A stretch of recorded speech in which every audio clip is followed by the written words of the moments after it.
Hi everyone, this is Marlene with Miami Ghost Chronicles, and I want to welcome you to another episode of Stories of the Supernatural. If you're watching it on the internet or listening to a podcast version of the show, make sure to subscribe so that you get notified when a new show is released.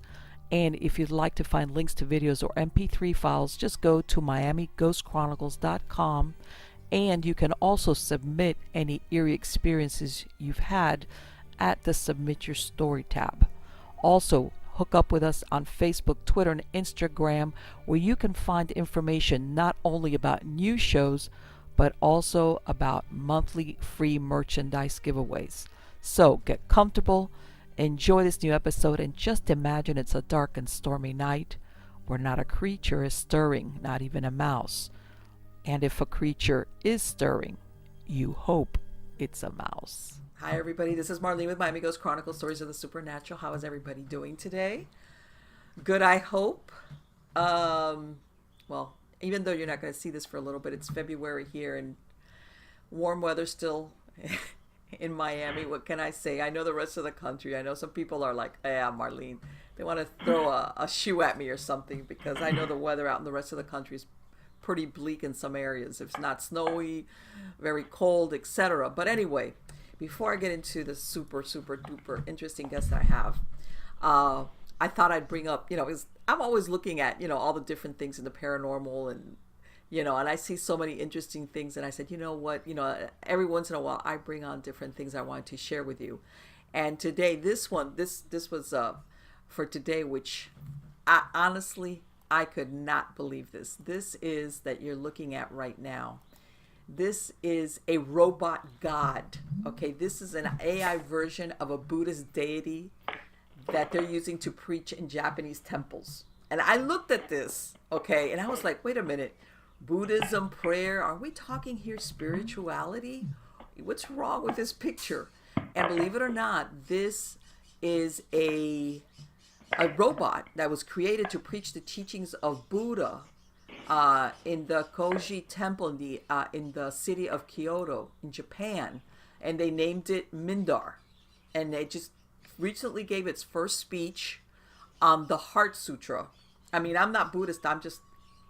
This is just information that they gave out, which is a key scripture in Buddhist teachings, and they reported that the robot, basically, as you can see, the top half, which is what you're seeing, is more human-like, but obviously robotic. But then the bottom is like, it's on a stand.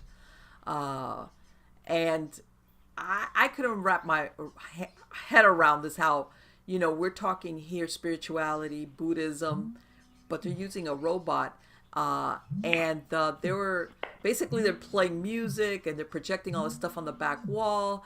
And then the temple, the chief steward of the temple, he's saying that if an image of Buddha speaks, teachings of Buddhism will probably be easier to understand, and that we want many people to come to see the robot to think about the essence of Buddhism.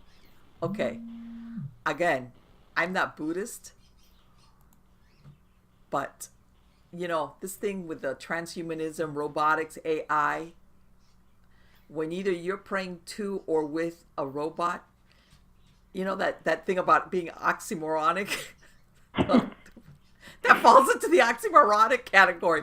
I had to share this with you guys because it's like, okay, let me be spiritual and pray to a machine or with a machine. Food for thought. But anyway, let me get on to the good stuff, which is the guest that I have on with us today, which I'm very excited about. And this is a lady by the name of Anita Jo Intenzo. Okay, now Anita, she's been intrigued by the spirit world for many years. And in her profession, which is restoring antique dolls, photos, and art, she incorporates the past into the present. And the people in the photographs that she has, which are the first owners of the dolls and the subjects of the artwork, she uses all of this as she does the work for them. Now, in 2009, she became the executrix of her deceased friend's estate. And this is when everything changed for her. Well, not suddenly, but after this, because afterwards she started experiencing things that you normally would just see on the TV or in the movies or you read in a book. She found that this was actually happening to her. And absolutely, when we get into the interview, you're going to see that this was the turning point for her, because after this, her life was never the same. She's written 2 books about it. First one is called A State of Horror, and then her last book, which is a sequel, is titled Dark Transference. And just in case, we'll mention it again at the end, and it's going to be in the credits of the show. Her website is AnitaJoIntenzo.com. But anyway, let me get Anita on here. How are you doing today, Anita? Oh, very well. Thank you, Marlene, for having me on your show. No, it is my pleasure. It is my pleasure. And I'm going to tell you something, guys. Me and Anita were chit-chatting before we got, rolling. And I was like, oh, my God. I'm telling you, she's got a few more books to write about, because some of the experiences that she's had, and I'm telling you, she lived the life of what most people have, which you kind of hear about the paranormal, or you see it in the movies, or you read a book, and maybe you kind of think, and then it comes and it hits you like a 2x4. But before I get into that, let me ask you something, Anita. Obviously in the bio, it sounds like this happened right after you started working after 2009. But prior to this, had you ever had any type of experience with the paranormal? Nothing that I would say that would be something so shocking or that would stick with you. It's like something that you would see on TV where people see a deceased relative or something contacts them. But I've always felt, I've always had like a sixth sense. I'm an artist, and I've always been in the art field from when I was a little girl. And I feel like I have empathic types of feelings, and also a very deeply moved by like sensitivity with my art, my creations, but also people around me. Being a portrait painter, I get into beyond what's on the surface of a person. That you want to delve into what made that person's life, and the lines etched on the face represents their journey and experiences in this life. But also just sort of like I would have sometimes just things would come to me from out of the blue, or like almost like a telepathic type of thing would happen, or I would have knowing something and then it would happen. But I just thought like, well, that's me, and I really don't want to spread it around to tell anybody, because they might think that I'm nuts. And being brought up in a traditional religion, it's kind of frowned on that you would want to believe in any kind of, not witchcraft, but, extrasensory perception or things about ghosts or things. But I was always fascinated with the idea of afterlife. I loved Edgar Allan Poe's stories. I was a big fan of that type of writing and those types of mysteries. But also my son and I would watch the different ghost shows on TV, the movies. My son's a real big horror movie fan, that type of thing, but didn't know that I would be living a horror movie. Right. That right there is like that what you described, I think, is most people's experience with the paranormal. They might be horror fans, and you get a good scare, but then it's just a movie, or you read a book, but that always happens to somebody else. Yes. And then when it becomes you, then when it's you, you're still just almost seeing yourself out of body to say, is this really me? Is this happening to me? And this is only supposed to happen in TV shows. I mean, I've seen the people in the movies have this happen to them, but I have to tell your listeners that being involved with paranormal, and the way my son and I were introduced to it so much heavily into my friend's home, because we were the sole responsibility of taking care of his estate, and we were the ones allowed there at the house. And being that you were closed off from most people in the neighborhood because of just you're doing things that are private, you're trying to get things taken care of with the lawyer, because my friend had died suddenly. He was an anthropologist. We were friends for 30 years. You're trying to keep things just not in the limelight, but yet things that are happening in the house, we kept wondering, like, does anybody else know what's going on in this place? Because, we were just worried about, is this going to be carried outside, or are things going to be following us after we're in the house? But things did not happen right away. As you mentioned, we started out. And I would like you to explain, because a lot of people, Hollywood always makes it seem like 24 hours later, you've got stuff flying around your house. And I think sometimes these things creep in kind of slowly. What happened, Yes. Anita? Like you said, here you are, your friend from what you told me died unexpectedly. So you go over there and you were kind of surprised yourself on how much stuff he had. Yes, I hadn't been at his home recently, and I guess he wasn't feeling that well that he could really take care of maybe his kitchen and other areas, but he was what you call a hoarder, but not in the sense where there's garbage and there's just trash. It was just collections and collections of stuff everywhere that he was running out of room, and there would be piles of paper and things just massed on tables, things that it seemed like disorganized that he wasn't quite focusing on. And the idea is that he died so suddenly that there was no orders to be given to anybody, except luckily he left a will and there was instructions in there what we needed to do. So I used that as my guide, but nothing could be more eerie is to be called that a friend of yours had your name in his wallet. You go to the hospital, he's already dead, and you're there to identify the body, and there's nobody else but you to do this. You had to do that too? Yes, I had to be there to verify who he was. He had called 911 on a Sunday night, said that he had trouble breathing. From what I found out, they picked him up. He had already been outside waiting for the ambulance because even then he didn't want anybody inside his house. And he closed up the house. He had the keys and things, and he went to the hospital and he fell into a coma and never woke up from that. He had a massive heart attack. And I had to go to the hospital. They said, your name's in his wallet. And it was the saddest thing to see him, in a side room.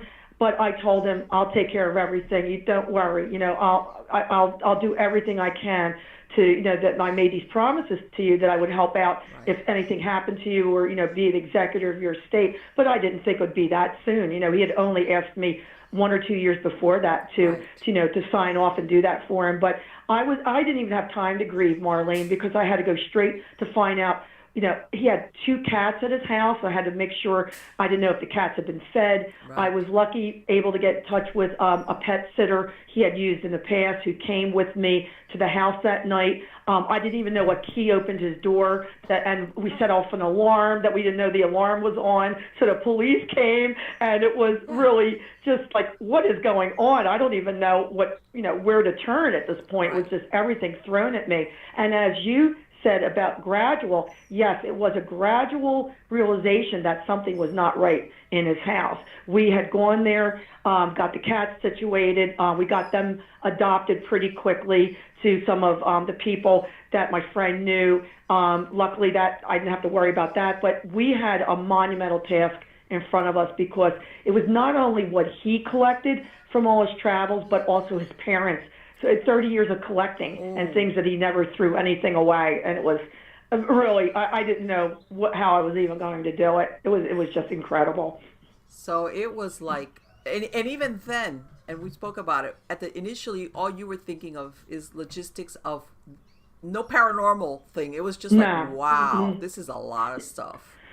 Yeah, bills, like, how do I pay the bills? How did he do that? I'm looking for checkbooks. I'm looking for pay stubs, things of that nature, seeing, people calling that didn't know he had even passed away suddenly. And and then I had to call his family. The lawyer worked with me on that. He said, look, I'll take care of that because he and his brother had been estranged for a number of years. So I have a brother who was not looking on me very kindly that I was in charge, and if looks could kill, I would have been 6 feet under. Yeah, but it wasn't your fault. You're like... I said, hey, your brother passed away suddenly. I'm so sorry, but I'm in charge, and I'll do all that I can to find, because I think he just didn't want me going through family things, and that's, I can understand that. He thought I was a stranger, but I said, look, I knew your parents, I knew your brother so well. I said, I will be very respectful. I'll do all I can, not knowing that it would take me a year to clear out the house with the help of my son, because it was just room after room just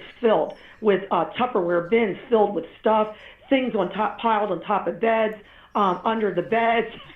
The basement was like its own unique area. But gradually, while we were there, there was a couple little strange things, like we'd hear a noise, or the temperature seemed to be colder in some parts of the living room than others. And this was in the summertime, and we didn't have the air conditioning on all the time when we weren't at the house. But I think the main thing in the basement, when we needed to get contractors to come down and dig up the basement because of water damage we were getting from just coming in from the foundation, and it was getting to be where it would be so moldy and damp down there, it would be very dangerous for us to keep working to get rid of the stuff. So I spoke to the lawyer, and he agreed. He said, yes, get a contractor, get them to dig up, put a sump pump down there, and that should take care of the problem. Well, as soon as all that concrete got dug up on one corner, only a few days before the contractors were meant to come, we were moving everything from that one side of the basement, which was a very long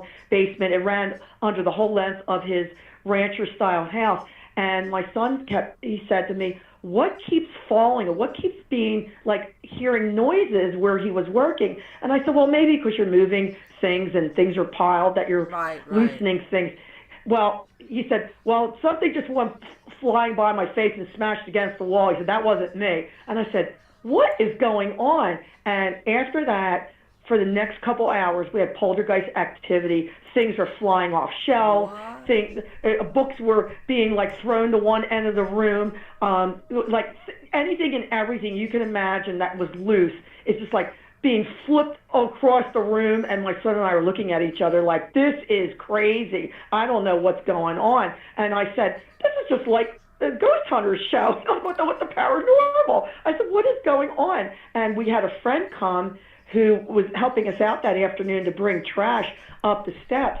And as he's coming down the steps, doesn't something fly? A seashell flies across his face and goes into a little plastic bin. He goes, what was that? I said, welcome to our world. This is what we've been dealing with the last 2 hours. And he still didn't believe. He goes, I don't know. He said, what's happening down here? I said, did you ever see those ghost shows where things like fly, go against the room or they move? I said, something's going on down here, and I don't know what it is. Well, he stayed for a little while, then he left, and we didn't stay too much longer. But it was like after we got out of the house, we're sitting down in the car, and I'm saying, did that just happen? Like, did all that stuff just happen to us? And my son said, yeah. He said, we saw it, you and I, and so did, my friend. And I thought, well, I don't know. I mean, I don't know what's going on there. Well, it started happening every time we go to the house.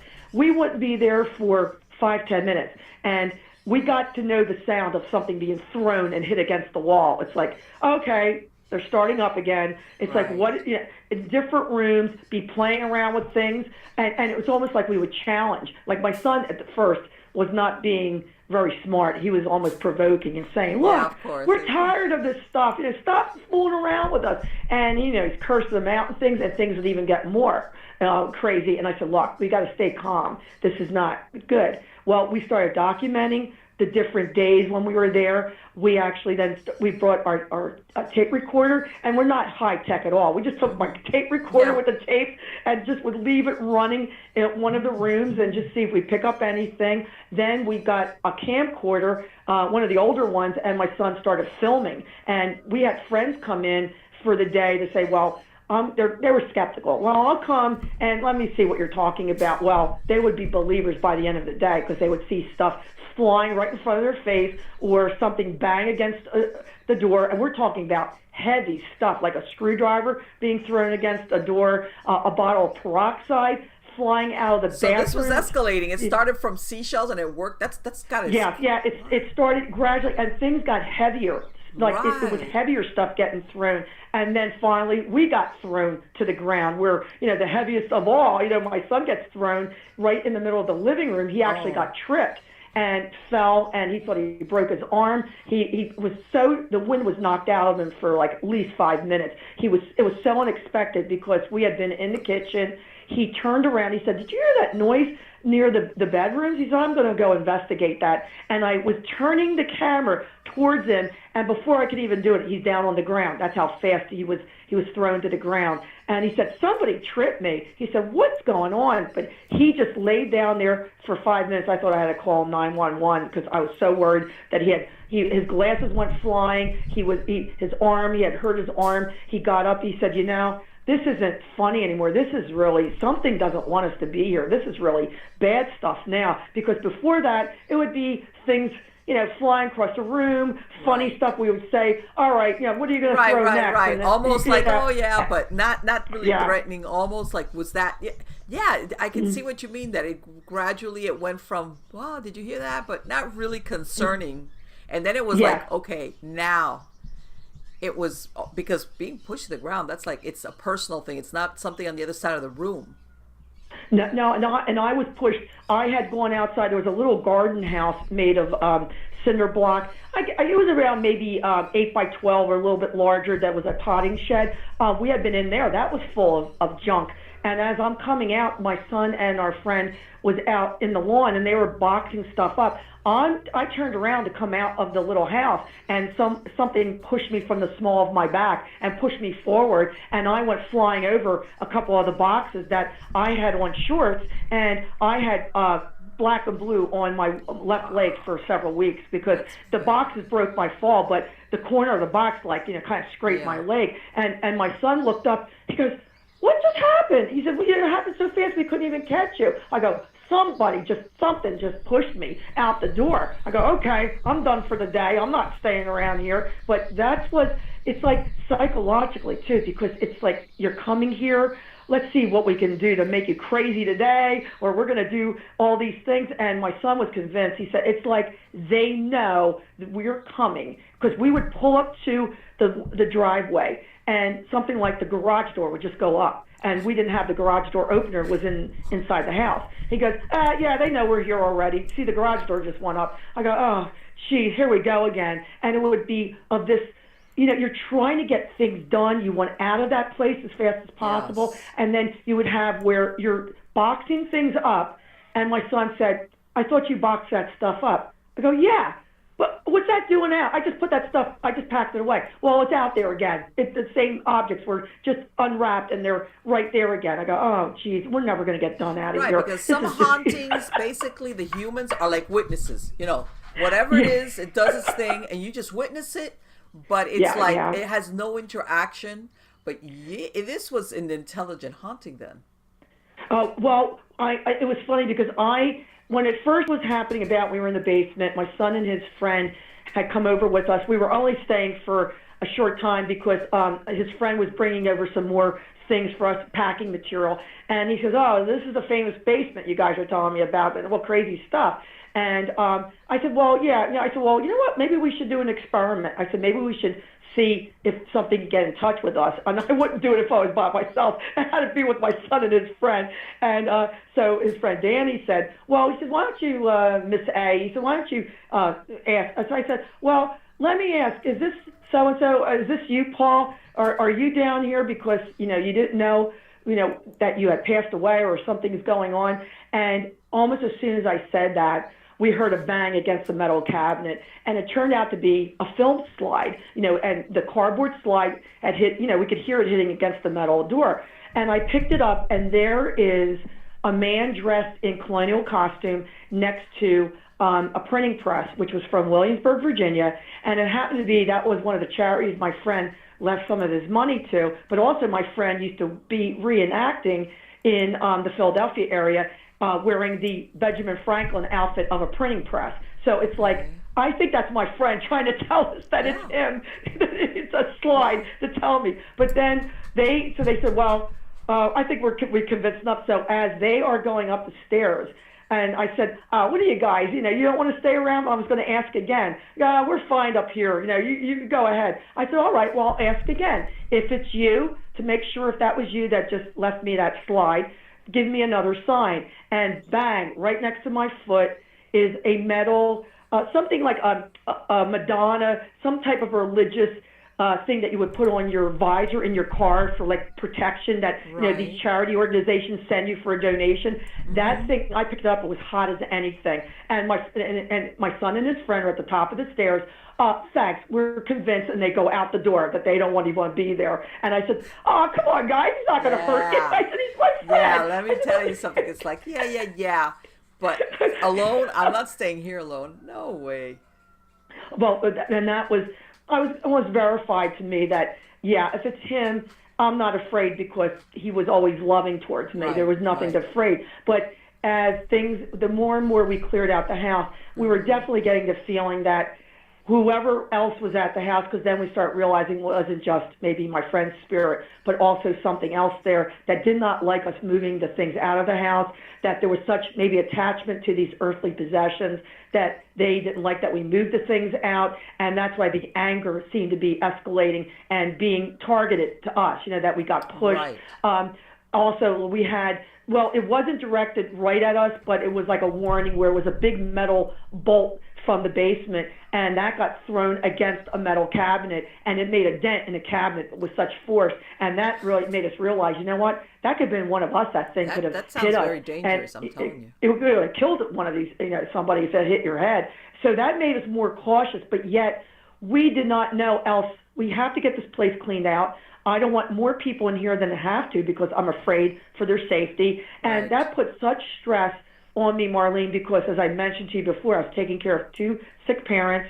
I had my own business and home to take care of. Here's my friend's estate I'm trying to deal with, and then also helping out my parents, which only lived a few blocks from me, that they were in need of my help too. Like Right, if they called and so I was pretty stressed out at that point. Yeah, because, and let's face it, taking care of your parents, as far as urgency is concerned, that had to come first. I mean, Yeah. I mean, especially my mom. She was she had some bad falls. One night, my son and I came home from being at my friend's house all day. I had to get on the phone with one of the phone companies because we were trying to investigate strange phone calls that were being made from my friend's house to the security system, which the woman said to me, that doesn't happen. She said, we don't tell you, but we every so often call in the middle of the night just to see if the phone, we don't ring the phone, but we check to see if the line is okay, Right. that there's no, and I said, well, but I'm getting a phone bill here, and the number is being called to Bethlehem, but it's from my friend's house at 4:30 in the morning every Tuesday for a month. It's the same time every this one particular day. She goes, well, we'll take off the charges. She said, but that shouldn't happen. She said, you shouldn't be calling. She said, there's nobody at the house who's making the phone calls. I said, you tell me. I said, right. It's like you have no idea. So I have no idea why I'm getting, where it's actually making like when you're saying connections. that, I know exactly more than what you And I'm think. getting a toll charge over here. So I'm on the phone with this woman, and then I hang up the phone, and the phone immediately rings.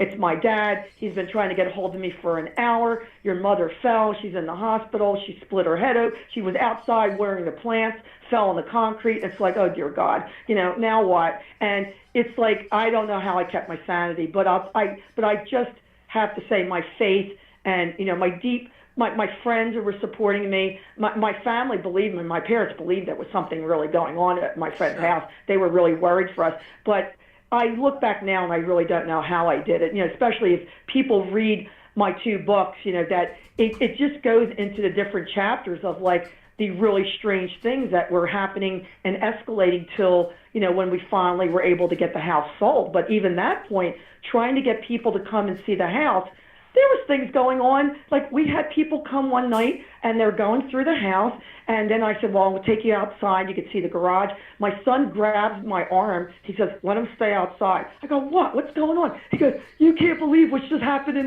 the living room. The TV's in the middle of the living room. I go, what? He said, something just put the TV in the middle of the living room.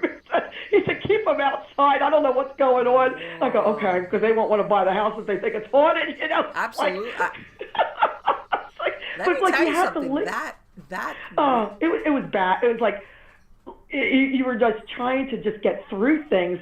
And then when the fellows who were the contractors, and I figured, well, maybe, that'd be better to sell to contractors because maybe they'll rip out all this bad stuff, And even when they weren't down the basement, they're coming up the steps, going through the galley kitchen, and I'm following them, and they're moving on to the next room, and I hear this noise in back of me, and here are plastic hangers thrown from the basement up into the kitchen. I go, oh no, please stop doing that.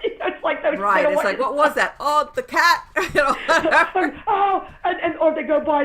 I must have let that thing slip on the floor. I go, yeah. And my son's rolling his eyes at me. He says, oh my God. You're like what's happening, Mom? And we had to laugh at times because it was so absurd at some points, but yet at the same time frightening. I mean, the one incident, his friend Danny, who was Old Faithful coming, and after an incident, he never came back. He was right behind us there was a porch, a closed small porch, then it was a doorway that you came into the galley kitchen, and right opposite was the door to go to the basement. It was a very small enclosure where all these, like, 2 doors were. Well, we're going down the basement, Danny's right behind us. No sooner, the door gets shut in front of his face, and we are standing at the top of the steps. He's in the kitchen, and the door is shut, and we can't open the door. It's frozen. And Danny is banging on the door. He goes, guys, open the door. I go, Danny, the handle's frozen. It's not that it was locked. It just wouldn't move. And he goes, something's behind me. Oh my God. And he ran out the place. And then all of a sudden the doorknob just opened. So my son goes running after Danny. He goes, Danny, what happened? He goes, dude, I'm not coming back. He goes, what did you see? He said, you should see what I saw just in back of me. It was like screaming in my ear, and it was like his breath was behind me. He said, I'm never coming back, and he never did. He says, I'm not staying. I'm not. So he stayed outside, and I quickly just shut up the house. I said, okay, I'm not going to force Danny to come back. This poor guy, he's been here all the time, but that scared him so bad to know that he was cut off from us. That speaks volumes. In other words, it wasn't that he just got scared then. Like, from what you're saying, he never even came back.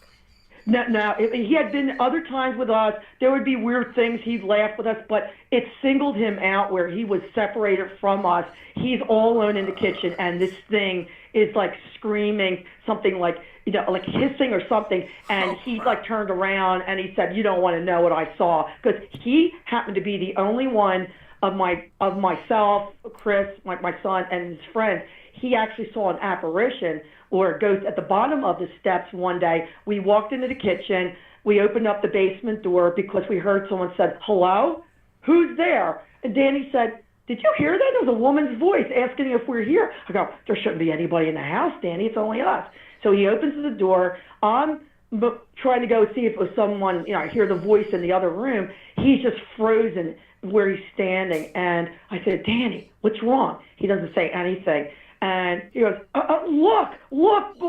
And I looked down the steps, nothing. He said, I just saw a guy walk by, khaki pants, a white shirt, dark hair, tall. And I said, he just went off into the room. I said, Danny, you just described my friend. And Danny had never seen a picture of my friend. He described my friend. I go, oh my gosh, Danny, that sounds like my friend that you just described. He goes, yeah, he was at the bottom of the steps. And he walked over the other part of the basement. And he was the only one. We saw dark shadows. We saw other things at the house, but he's the only one who saw the ghost, saw an apparition. And that just verified more. The more people that we had selected to come and give them the story, say, look, something could happen, something not, but we just want to warn you. And 9 times out of 10, I mean, if anybody came, they would be like, yeah, I'm convinced there's something here. I didn't know what to believe, or they had never been in a situation, but we weren't trying to make it like entertaining or a venue because I said, I don't want this to be disrespectful. Like, we're here trying to get a job done,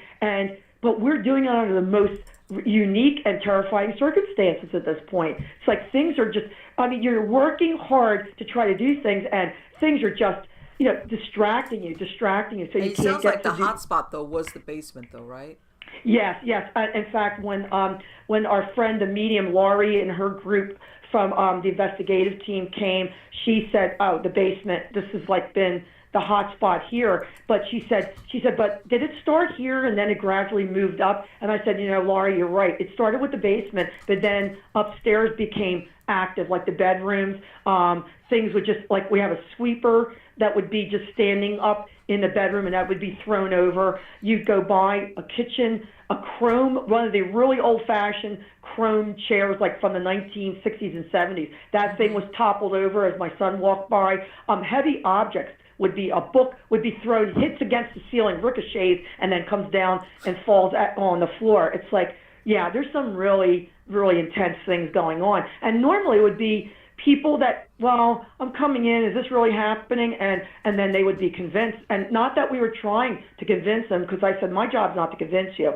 This is just something that, we're dealing with, and I really don't know, what else is going to happen. So, it was a strange year to be at his house. So, which is, I was going to ask you, how did it happen, Anita, that it went, because it sounds like everything was happening when you were there in that house. What happened when you realized that things were happening at your house? It really happened quite abruptly. We had closed out his house. The house was sold. We were pretty much out of there. It was funny. We made a date by Halloween. I said, I'm not going to be in this house by Halloween. There's no way. We made that like a target date, and luckily the place was sold before that. We sort of like to say, well, we closed the door at Chapter. It was really quite, crazy happenings. Let's get on with our lives. And no sooner we went through Thanksgiving, and on Christmas Eve of 2009, just out of the blue, my son and I are having breakfast, and we hear something hit the front door, and he just looks up at me and he goes, I hope that was just something brought into, like the postman, just, the mailman just brought that in. And we take a look, and there is a mat cutter that had been sitting in the kitchen on top of the microwave when we opened packages, had been thrown against the front door. So my son says, oh no, not here. I said, well, look, let's not panic. I don't know what this is all about, but let's just keep our eyes and ears open. I mean, I don't know why this is happening here. And within a short amount of time, it was Christmas Eve, so my parents were expecting us over. Okay. We do the 7-fish dinner, that type of thing. We were getting Christmas packages. So we just say, okay, let's not worry about that. Let's get back to what we need to do.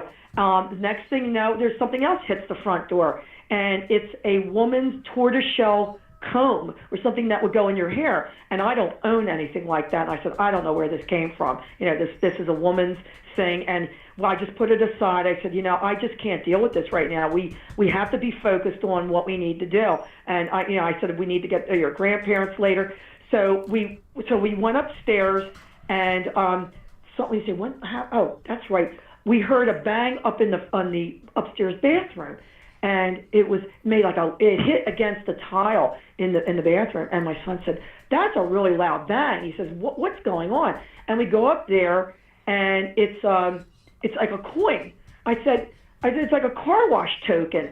And I said, well, if they're throwing around junk, I go, oh, I thought that was a gold coin. Oh, it's an old-fashioned car wash token that didn't even have a zip code on it. It was from maybe the 1950s or 60s, and I'd never seen it before, but it was pretty big, and it hit against the wall. And I said, oh, great. I said, this is the kind of stuff gets thrown. I said, why can't you throw something valuable? I'm not kidding. Okay, well, if you want to throw something, why don't you throw something valuable? Well, 5 minutes later, I hear another bang in the bathroom, and then it's a Morgan silver dollar. And that's okay, they were listening.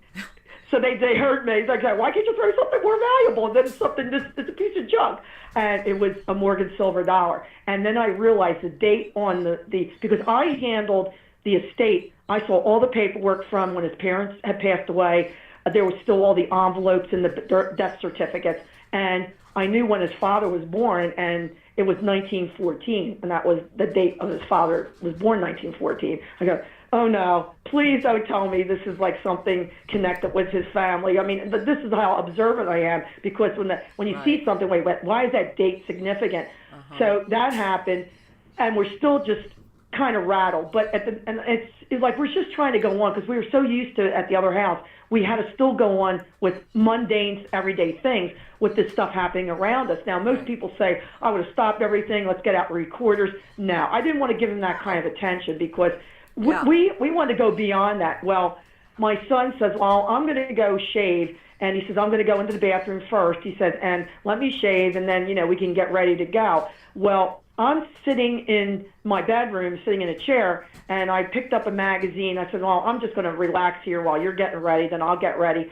And I look up as he's walking into the bathroom, and I see a black shadow from the ceiling going right after him, and immediately his shaver gets thrown out of the bathroom against the opposite wall in the hallway. And he says, what just happened? He said, that's my shaver you guys broke. And it it was all in pieces, and my son's all upset. I'm like almost near tears because I go, what is going on?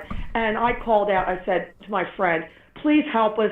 I said, please, this can't be happening again. I don't want any of this happening on Christmas Eve. And I don't even know what else I said. But then the next thing I know, I see this black shadow go almost like running down the steps, and then it goes from the first floor. And I'm just so shook up that I said, you know what, let's get dressed. Let's get out of here. Let's go over to your grandparents. I can't be here anymore right now. So that really left us kind of shaken. And that was the first incident that happened. And then we knew, I go, okay, it didn't stop at his house. Now it's starting here. Not realizing the stuff that we brought from his house, as I mentioned, he was an anthropologist, and he had a lot of artifacts from all around the world.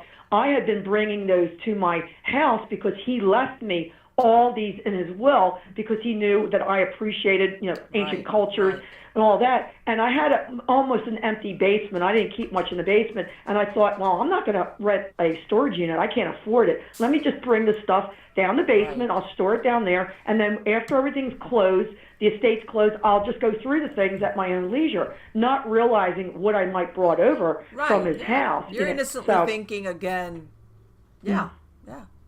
I mean, I did not know at the time that there could be attached items, or spirits to items. It was not in my wheelhouse of thinking because I was not into that type of studies or realizing all of the nature of like paranormal. But the more that then I started really asking questions, joined some groups just to try to see online what we were dealing with. But it was still very personal the way things were centered around us. It was like getting our attention, knowing what we would pick up and how we would interpret it. And I thought, this is still my friend's house that is still here. Like it's been just transferred from one location to another. And it's like, okay, now my house is haunted at this point. And it's continued from that in late 2009 that we now, 10 years later, and we still are on this paranormal journey. Because, and this is the thing, that it's like, I want to say, are there attachments to those artifacts? But it also sounds like there was something going on that's intelligent, maybe because from what it sounds like, they saw the ghost of your friend. Okay, and there was some significance also with his family, so it almost looks like there's two types of hauntings taking place. And let me tell you something, that all those things that you described, Anita, you need a very, very intense force to lift up some of those objects. Yes, I mean to see actually, when we were, one of the things that really escalated near the end, we had signed paperwork with the lawyer's office the morning. It was early October, and we were going over to the property, check on things. There were some things I needed to pick up that they needed for verification. But it was our first step of getting the house away from us. We were going to be able to. They were making a bid on the house. We were signing that paperwork. We got in to the house. No sooner we walk in, I hear water dripping. And I said to my son, did we leave a faucet running? Where's that water coming from? And we looked in the kitchen, nothing. And I walk around and go into the bath. There, the bathroom, the whole floor is soaking wet, and there's water all, it was like a puddle of water. And it had even leaked out onto the wood, the hardwood floor in the hallway. And I said, wait a minute, the faucet's not running. The bathtub's not overflowing. Where's this water coming from? And the rug was sopping wet. I quickly picked up the rug, put it in the bathtub because I thought, I've got to get a mop. I've got to get something. We just signed the papers for this house, and now there's damage going on. So I said, well, my son said to me, well, let me check. He said, maybe it's, and it was the toilet tank. He turned off the water at the bottom of the toilet tank. And he said, I don't know what's going on here. He said, but let's just shut that water off, and maybe that'll stop the water. Then what we did, we turned around. We then went down the basement because we heard dripping. And as we're going down the steps, we hear this huge bang, bang, bang on the walls as we're going down. And so my son continued to go down. I said, Chris, let me call somebody. I said, he goes down, he goes, Mom, all the water's dripping from from that bathroom down into the basement, huge puddle. And he took a broom and started pushing the water into the sump pump well they had just finished not too long ago. So, because there was no other way the water to be mopped up. To get it out of there. Yeah, so water was still dripping because I don't know how long the water, we had only been there the day before, so nothing had been dripping. Everything was high and dry, but this water had been dripping like maybe for 24 hours. It was leaking. We put buckets to catch the water. My son starts getting the broom, trying to push the water. I'm trying to make a phone call on the landline, and the phone line's dead. Wow. And my son has a cell phone. So I said, Chris, I can't get a hold of anybody. The line's dead, because I wanted to call our plumber and tell him we've got an emergency going on. He starts yelling to me. He said, get down here. I saw footprints going through the water. Something's down here with me. And I run down. I go, so I'm just trying to help him. I said, what's going on? He goes, something's down here. Let's get this water pushed off. No sooner we're doing that, the buckets that were on the floor were picked up and thrown across the room and emptied out the water that was being collected from the ceiling. They go flying. A small ladder goes thrown across the room. Part of a Celotex ceiling, a square that was maybe 2 by 2 from another part of the basement, was flipped like a frisbee over to us. And all I'm saying, dear God, please have your angels guard us. Please keep us safe. We're getting attacked down here. And I said, give me your cell phone. And I grabbed the cell phone. I called my mother. I said, Mom, do you have so-and-so's number for the plumber? I said, we can't seem to get through with anybody. And she said, why don't you call the lawyer? Call them and see if they have an emergency that you can contact them directly because they're closer to you. So I did. I called the lawyer and his assistant, who knew us very well. I said, could you help us? She said, I'm going to call our plumber that we use and tell him it's an emergency and to get over to your place. I said, we don't know what's going on. I said, we're not staying in the house. We're going to wait for you outside. Because I had gone back in. When I had taken up the carpet and put it in the bathroom, I walked back into the bathroom thinking, well, I'll get a mop and start mopping up. There was noise. There sounded like fists were pounding through the floor, that I'm thinking, if I see a coffin come up through this floor like I saw in Poltergeist, I'm never coming back. I'm done. It literally was pounding under my feet in the bathroom. Something wanted to come through the floor. And as I said, all down the paneled door, the side walls to go down to the basement. Bang, bang, bang. And then I'm trying to get a paper and pencil, and I'm looking around, and I said, I was asking my mom for a phone number. She goes, write this number down. If you can't get a hold, why don't you call the lawyer? So I've got a pencil in my hand, and I go, darn, where's the memo pad? Doesn't a memo pad fly across? I go, very funny, like you're throwing a pad of paper in my, like how much fun do you think this is? This is really bad stuff. And people wouldn't believe this. I mean, you think you need a straitjacket, you're saying this stuff. So when we saw the stuff being thrown around, I said to Christopher, let's get out of here. We're waiting for the plumber. We're gonna and the assistant said, I'm coming over, Anita, from the law office. I got to talk to you guys and see what's going on. She came over. We showed her, and then we met with the plumber. He came over and he said, there's your problem. He said, there's a crack in the porcelain of the toilet tank. And I said, well, how does that happen? He said, look, there's only a couple ways that could happen. This is really an really old porcelain, but it's really sturdy. He said, either you have a sudden temperature where, he said, right now it's 80 degrees out and you had the air conditioner on. He said, that's not like it went cold to hot, like you could be frozen. He said, or if somebody fell against it on purpose, he said, you'd have to get a great weight to be hit against that to crack that. So my son and I look at him, I don't think that's much of a problem. Very suspicious timing, right? That's very suspicious timing. Because, things go, I know what you're saying. Things sometimes break. But what he's describing to you are two circumstances that were very unlikely, plus the timing on that you had just finished signing that paperwork. Right. It's like, we'll get back at you for doing that. Somebody wasn't happy with that. Yeah. It was like so much of like psychic connection.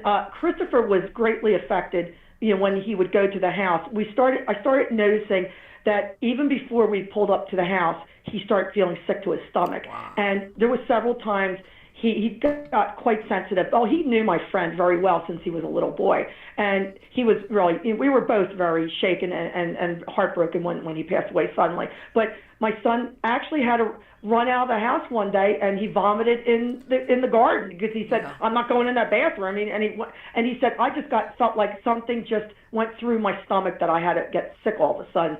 And we had then learned from the paranormal team, they said, well, that's also psychic thing, that they're attacking you, Christopher. Like there's something that you're sensitive. He was picking up certain things. He would tell me he felt cobwebs all in his face. I never felt a thing in the basement. And the basement was so toxic, there wasn't a living creature down in the basement. You didn't even see an ant because that place had been closed up. It had a smell, and it was, as I said, no ventilation.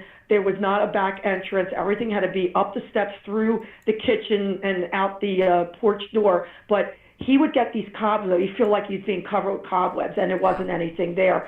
But it's all these things that connected, that when we then were at our house, it continued with him being targeted as far as in his dreams, being witnessing, or someone coming to him about things in the past, things that might have been on our property. And for your listeners, I live on a property that is several hundred years old. There's been occupation, and it started in 1700s, and I'm only maybe the fourth person who's ever lived on this property, because there was two main families in the 17 and 1800s, and then in the 1940s, the gentleman we bought the house from built the house that's here now that we live in, but it's on the foundation of an old farmhouse.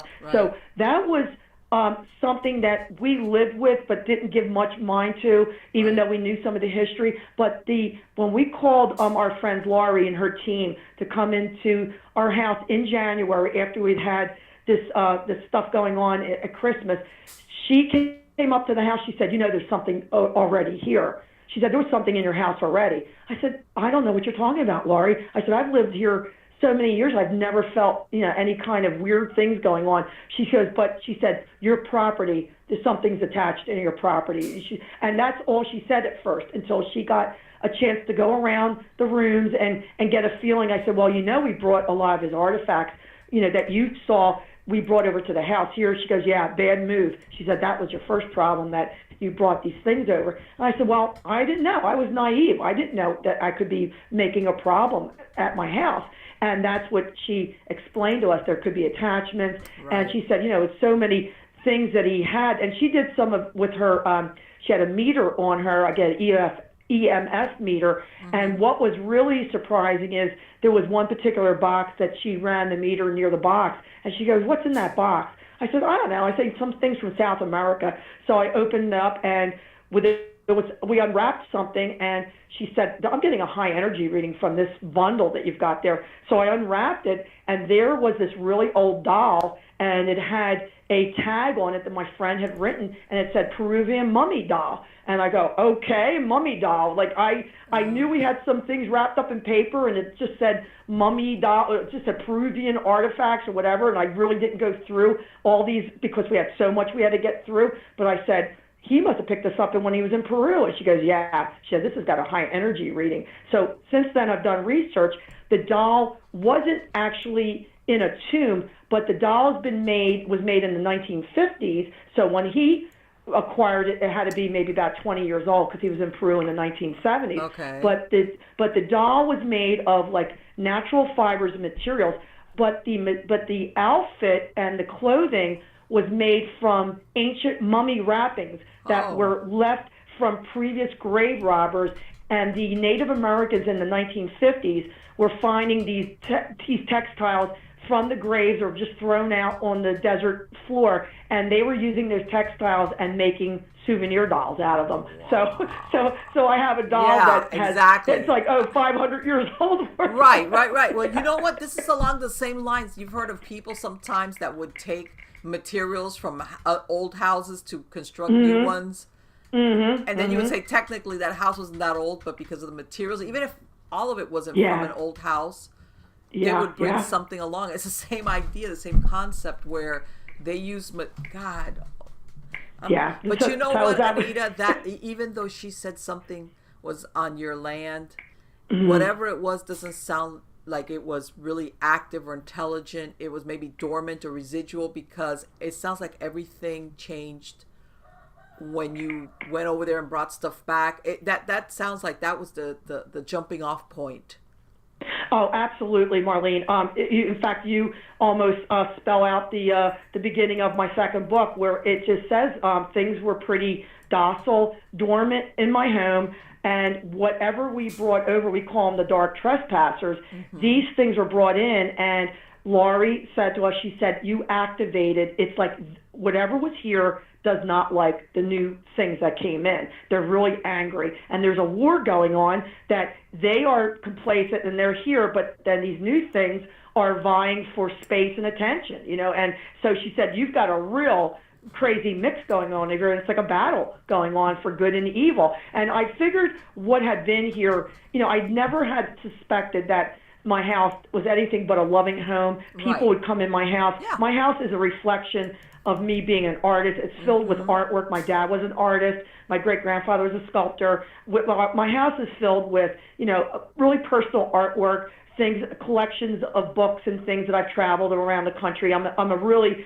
great lover of Native American art and artifacts and things like that, and that's how my friend and I even met. We had met. He was doing a lecture at a local library about Native American culture in our area outside of Philadelphia, and I met him after, and I went up to him and said how much I enjoyed his his lecture, and we became friends. I mean, he didn't live that far from me. We started going to museums together and things like that, and then he was an anthropologist. He had gone out west to get his master's degree and worked different projects out there, but he was also in South America a great deal because he was a Mayan Indian expert. So we had a great love of history and art and things like that. In fact, I think his brother had been an artist, had been an art teacher. So there was a lot of things in common. His parents, I knew them very well. I was over their house for dinner.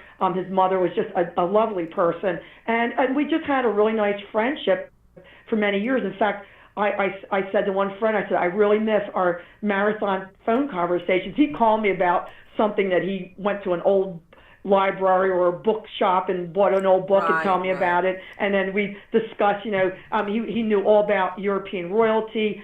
His great uncle had been a baron back in the early 1900s and was connected with the last Kaiser, in Germany, that type of thing. They were connected with the royal family. So his lineage went way back, that he was very cultured, very well mannered, just a very really funny guy, brilliant person, and he was also a writer. He wrote articles for local papers and things, talking about the different holidays, and he loved to recreate. As I said, he had been in Philadelphia and he worked at the Ben Franklin printing press over there. He would actually wear a costume and discuss about how the printing press worked in Benjamin Franklin's time. And so that love of history is what really connected us. And that's why it was a deep loss for me that when he died so suddenly, but then to also have, where is he coming back? Like, what is he trying to message to me? What is he trying to tell me? Why is he still hanging around? And we do answer some of those questions in my first book. And then the second book, as you asked, Marlene, things happened in my house, and we're still on a journey. Some things seem to be, we understand, and the more that you understand is more comforting, and knowledge is power, because if you know what you're dealing with, then you can't be afraid, that type of thing. So it's all with a constant journey that you really are on. And I don't want you to give away your second book, but it sounds, there was some family secrets though about that you kind of like realized that maybe part of what was going on, there was like a dark beneath the surface kind of thing going on, as to why maybe whatever was there did not want you to come across it or discover it, right? Yeah. Well, in my first book, there is a chapter where we discover something that the family kept a secret. My friend, that like one or two times now I look back, and I remembered something that he let slip, but it was never across my mind about a family connection, and it connects with World War II. But the more that we investigated and the more that I did the research, the more this energy and negative force has come after myself and my son, because it's like we've brought to light some really deep family secrets that maybe were never supposed to be exposed. But I often said, if they didn't want it to be exposed, you should have kept to yourselves and not bother us and not give us a problem, because it's because you did that to us. We found out these things and we wouldn't have even known about it. But it's like we're so afraid of us discovering maybe the secret that it was like, we did find out, and now we understand certain things that lead us to certain conclusions. Certain things might never actually be 100%, but I went as far as getting a researcher who verified certain things for me down in Washington, D.C. archives, and also in College Park, Maryland, who did verify certain on microfilm, certain things that I was looking for, and verifications came because you're always worried about what you put in the book, and you don't want to hurt family members. But that's why names are changed, locations are rearranged. Nothing is meant to disturb this family because but it's part of what we've gone through to explain that. You have to be really careful what you promise people that you want to do for them in the future. You know what? And we talked about this before we started recording, Anita, that people now look at these movies or these reality shows and people that get haunted, and it's almost like they go looking for it. And people don't realize that you could so innocently fall up to your chin in a very disturbing haunting that followed you. Because it wasn't like that like you said, at that point you were so anxious to say, you know what, I did right by my friend. I took care of everything. I'm getting out of this house and bye-bye. Yes. And we thought we closed a chapter. But something very cryptic, Laurie had said to us when she was there at the end, near the end of October, because she had come with her team to kind of help us out to decide, we need the house cleansed before somebody else buys this problem. But she said, I don't think your problems are over yet. And I said, oh, dear God, don't tell me that, Laurie. I said, it has to be over. She said, well, you brought artifacts to your house. She said, I just hope everything can remain calm. And but she said, I have a feeling, things might not be, closed, might be a closing door over here. She said something else could happen. She said there's no 100% guarantee in the paranormal. And then Bill Bean said something to us was very profound. He said, Anita and Chris, he said, and we were sitting around the table. We had offered him a sandwich, we were just talking as like we have known him all our lives. And he said, you did not go looking for this. It found you. He said, so now the question is, why you and why Chris? Right. Because what has made you guys? This is something I'm glad you mentioned, that things got so dark, for lack of a better word, that Bill Bean luckily came in and has helped you out with what's going on in the house. What's happening to you and to your son? Yes, Bill Bean has been a great source of comfort.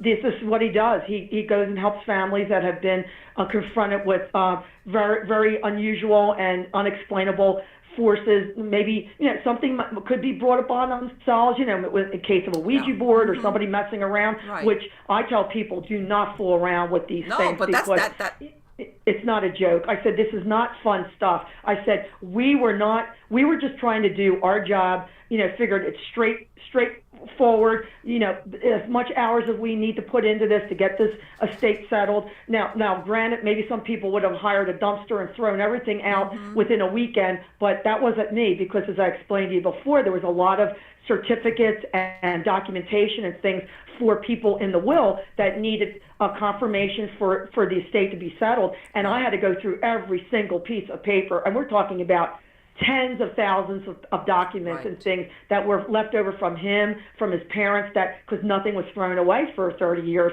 And in his mother alone, there were 15 wardrobes of clothing hanging in the basement, and in each wardrobe was stuffed at least 200 items in there, because I gave over 700 bags to charities, in clothing, in household items, in books, and then the library got books. I gave all kinds of other toiletries and things, towels and other things to homeless shelters. My son would say to me, Mom, what are you washing, all this stuff for? I said, look, these are in the closet. There's Yeah. tons of towels in here. I don't know why they bought so many towels, but I'm washing them. I'm going to give them to the Right. homeless Yeah. shelter. They At could least use them. make some good use out of them somehow. So I could not see you perfectly good clothing and stuff to be thrown out. So I made sure it went to different organizations. One missionary group I must have found. Well, he had worked part-time for a clothing company, and mostly menswear, and there was shirts, brand new dress shirts in these plastic cellophane packets. And there's boxes and boxes of them because I guess he couldn't see them throwing them out either. But don't ask me what he thought he was going to do with all these shirts, but Right. he just couldn't see them being thrown out when that place went out of business. So I gave them to a missionary group because these fellows need shirts. Sure, they need the of dress course. shirts. So I said, okay, here you go. Here's a bag full. And because I did that, it took longer Sure. to disperse the things, but at least I knew this didn't go up in landfills. That was very things nice went of you, to, though, Anita, that, you, that you took the trouble to do that. I just, that was my conscience. And also he would want that. Also, he had money set aside.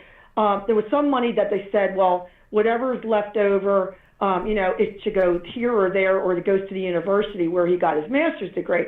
And I went and I called the president out in Utah and I said, would you consider not just the money to go to the school, I wanted to go to the archaeology department in his honor and use these for grants, because it was something like $28,000 to $30,000 that had been set aside. And I said, I want this directly to go to the programs in South America where the people are doing investigation and excavations down there. Right. And he said, you know what, we will do that. And because I wrote to the head of the chairman of the archaeology department, the president, vice president, talked to several teachers, and I said, let's do what we need to do. I will provide you with the documents, and we'll have the bank cut you a check, but I want this to go in his name to be used for further and I got the most beautiful letter from the college president, telling me thank you for thinking of that and doing that, and that's going to be grants going down to South America for people to use for research.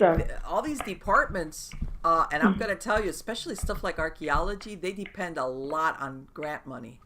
Yeah, yes. This is the way I needed to do this to honor him, because he would want me to do that. And I think he knew if he had to leave it in my hands, it would be done to the best of my ability, and that's why it did take almost 2 years to clear out the estate, to be able to do the things I was doing. But what it left residually, it's like the stress was left behind, certain questions left behind. Sometimes I felt betrayed because did he take advantage of my good nature?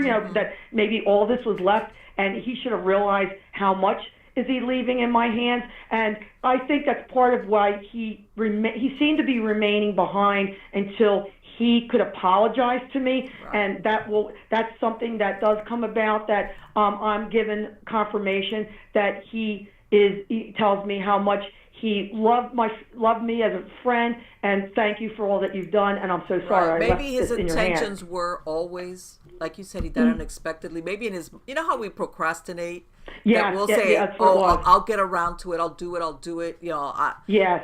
Mm-hmm. Yes, definitely. That's basically what it was. But sometimes me being a human being, being confronted with all this, I go, oh my gosh, are you kidding me? I can't believe, that people expect me to do all this. But yet I did it, and I came through, and I guess I wouldn't have a story then if I didn't live through it. Let me tell you something. Apart from that, I know that there's, like you said, but when you mentioned that thing about, even though it sounds like he's got artifacts from all over the place, but that the Mayans were into human sacrifice. And when you mentioned that thing about that they were using basically just stuff, even though it was technically made in the 1950s, they were repurposing, for lack of a better word.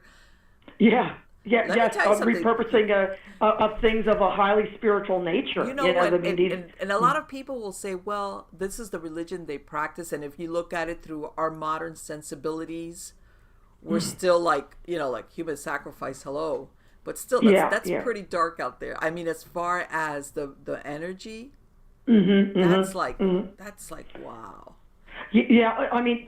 That's sort of the things where the amount of artifacts, things that he collected, because he did travel all around the world. It's sometimes maybe certain spiritual energies aren't compatible with each other. So it's like they don't like being next to each other, or I've got a box of this and I've got a box of that. And, even though a lot of it's benign, most of it is just of a collectible nature, like more souvenirs. But there are the Native American artifacts that I have collected. Some of them are quite old. I restored a buffalo shaman headdress that that I found actually in several pieces, and I've restored that. And it's the original buffalo, and it's the horns, it's all the beadwork, and it's from the southern plains, out west. And that alone is highly spiritual. But it's like so many things that he had. Yet, in fact, I found it just wrapped up in paper and with a black trash bag, and it was on a shelf. And my son picked it up, and he said, I don't know if this has horns. He said, don't tell me he's got a Viking helmet in here. You were like, oh, why not? And so I opened up, I go, no. I said, it's a shaman, it's a buffalo headdress, Christopher. And me being an American Indian lover and painting American Indian portraiture and stuff while I was out west, I identified all these things because I've collected Native American, mostly just things of from the 1970s. I've collected some turquoise jewelry and beautiful pottery and things from the different places I visited. But he's had some things that are quite old, and that he's picked up on his travels from private collections. And I have sold a few pieces, especially some you would be interested, to some paranormal people in the community, and they have told me the energy they've gotten from a certain amount of these objects. And I said, well, buyer beware. I'm telling you right now, you want to buy this? I said, you know where it came from. I'm giving you a certificate of authenticity. It came from this house. I said, it's one of the artifacts he collected, and if you get energy from it, be my guest to study it, because I don't want it back. Right, it's like, it's going to stay with you.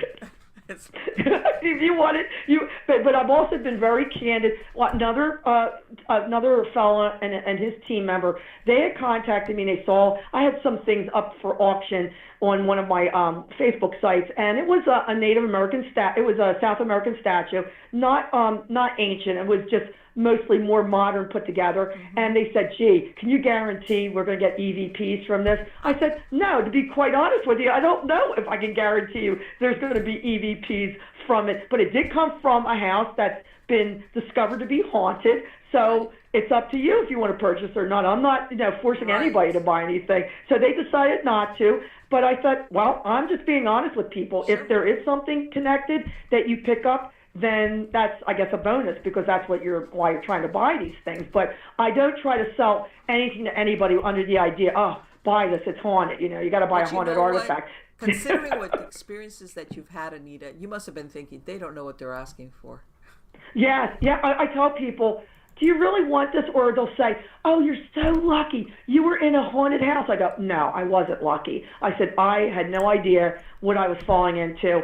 And believe me, the repercussions and what we have suffered and things have happened to us in these last 10 years, you would not want that to happen to you. I said, but actually we've had people almost in a jealous kind of like being snippy at you, go, oh, well, I've been trying to find EVPs or trying to do investigation for years. I never got any of that stuff. And here you're not even an investigator, and all this happened to you. I go, well, maybe that's because I wasn't an investigator. I was a novice, and I said, there's no rhyme or reason why people get chosen. I said, but it's like, if you want to trade places, but would you like to get scratched the way I did, that you're bleeding from it? Or would you like to have where you're thrown to the ground unexpectedly and get hurt, or see your son get thrown to the ground or physically attacked? I mean, these are things that we never dreamed that could happen to us, but when something is that powerful can break the veil and touch the living, then you know that there's forces that they could do anything. So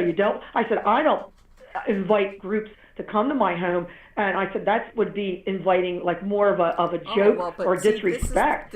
I said, I can't do that. Unrealistic. They're doing it, like when you go see a horror movie, that when you're there, you get really scared. But then you know in the back of your mind, the lights come up. Okay, the movie's over. Right. And then you that sense of disbelief. And at the end, you're thinking, okay, I'm going home and I'm going to go back to normal. And I'm thinking, you must be wanting to say, there is no, the movie's over. It's going with you. Yeah, but I told people, I said, there's only the one investigative team that's ever been here has been consistent with Laurie Hall with her group, because I know how they operate, and anyone connected with her, they are respectful, and they know my son, they know me, they know Bill Bean, they know we're within a small group that we are connected, because I've had people, a guy called me from Louisiana, wanted to come up and do a research thing. I said, you know what, I have to tell you, I cannot have strangers, people just coming up here. No. I said, what am I left with once you're here that you provoked, and I have to live with it after you leave? So the people have to understand, when you're living in the environment, even when I was at my friend's house, I would be there, I could close the door, come home, and feel like, well, I could take a deep breath. I'm safe here. When it actually then comes into your home, your sanctuary, and you're dealing with it on a weekly basis, you always, it keeps you off balance. You're trying to second guess, your mentality. Like, did I just see it? Am I mentally ill? When you see things that you cherish have been broken in spite, like spiteful work, that you are then heartbroken that these things have been destroyed in front of your eyes. My son has seen things. He does miniature models. He's a very, very wonderful model constructor. He's actually seen his models being thrown across the room and smashed against a door frame, and he's livid with anger, because that took him a lot of hours to build that model and to fix it. Or have things disappear on you. You look for 2 hours and then it's right back to where you originally thought it was. It's like keeping you off kilter. It's like fooling around mentally with you. These are all what the really the evil ends when they when you aren't deeply connected with a sense of who you are and spirituality. Then the other things that we can't explain, they look for opportunities to come and drain you and make you feel like you're worthless, or there's something wrong with me. And that's when people go to addiction. People will turn to alcohol and other things to numb that pain. But I'd rather take the pain and face it head on and say, this is my house, these are my rules, and you don't belong here, and you leave. I'm not leaving my house, because people say, why don't you leave? No. Well, when I've spent I'm a single parent. I raised my son by myself. Sweat, blood, and tears I put into my house to keep it going, to give my son a decent way of life, and and also to be able to create. No, that's a sacrifice I don't want to make, and I tell them, go get an afterlife. I have a life. Exactly. You go get an afterlife. And a lot of and that's that's very important, Anita, because you are not feeling powerless. A lot of people in these situations give up their power too easily, and basically what it wants to do is it feeds off it pushing your buttons and make you feel angry, sad, distressed. Whatever's there obviously is dark, and it wants to wear you down. And the fact that you are refusing, that speaks volumes right there. Because to whatever is there, every time you refuse to back down and you claim your space, it's like what they say, like the scratching on the chalkboard. To that thing, that's exactly, and when you least expect it, that thing is going to vacate. It's going to. Well, that's where we are with the way that we have a sense that we can live every day, because we live in hope, we live in the light, and we don't choose the darkness. There's a deep sense of like purpose of what we've done, and I wrote my books pretty much with the idea, like, I never expected to write one book, let alone two, but I was encouraged by people that just happened to be serendipity. A friend up in New York had been a former reporter. She said, show me some of your chapters. I'd like to see what you've done. And she encouraged me. She said, keep on writing. Just write with your heart. The story. This is you that you're talking, and you're sharing your experience. And, then, of course, I was able to get, it edited better, just whatever you needed to do. But I've always had a good sense of, when I was in English class and things, I know how to spell words, and I try to really be very careful how I structure the book. But I knew how I wanted to do it. And luckily, after I had the manuscript completed, I sent query letters out to about 40 agents looking for a literary agent. And then I got an agent, happened to find one that was in Philadelphia, a woman literary agent, sent my query letter, and she contacted me and said, send me your manuscript within like 2 hours. And she's been my agent now since 2011. She's helped me get the first book published and the second book. Now she runs a small boutique publishing company, and I'm working with her to publish other people's books, and it's been very, very rewarding. I never thought, I mean, I trained to be, I went to an art school in Philadelphia, and I was a teacher, and I was a portrait painter, never dreaming that, this would be another thing that I could use my creative energy. But it's been very rewarding being in the literary field and, producing these books. And also, if I can help people to understand that you can be the most innocent, naive person, and just through a set of very, unusual circumstances that you don't see coming, you could be put in a position that you never dreamed that you would be in, like I found myself in. Exactly. Like what I said before, you're not the person that you started dabbling with a Ouija board. So people say, well, you asked for it.